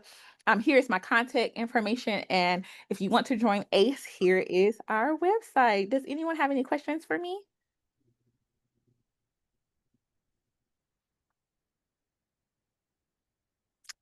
Okay, I'm not Thank you so much, seeing- David. Julie. Thank you so much, Kelsey. So the website for ACE is also in the chat. And this is the part of the day that I've been looking forward. I don't know if we've actually said a whole lot about it, but we do have giveaways for those of you who are registered. You don't have to actually be here right now. I know some people had to leave early, but we have two, I believe it's Amazon gift cards. I don't recall how much they were, but Tanya Lee Martin and James Parker, you are our random drawing winners for today. So congratulations. Heather will be in touch, or someone at Celtic will be in touch, and we'll get you those gift certificates. And we really appreciate you being here today. And looking forward to tomorrow, we've got another really great slate of speakers. And I just close that.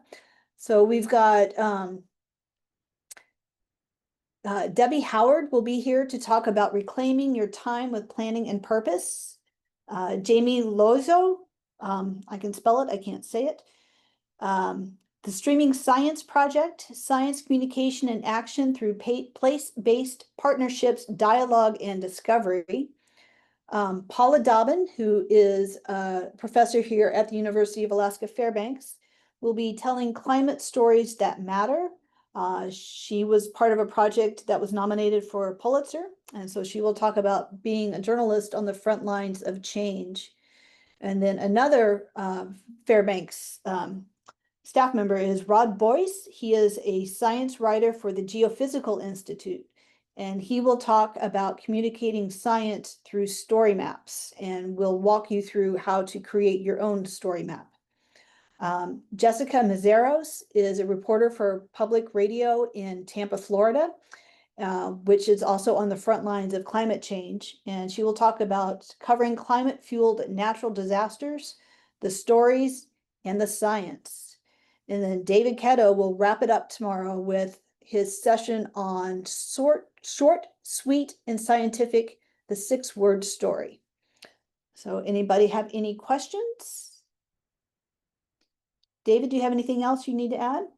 No, I think you wrapped it up nicely. So looking All forward to right. seeing everybody tomorrow. Yes, thank you so much. See you tomorrow. Thanks, everyone.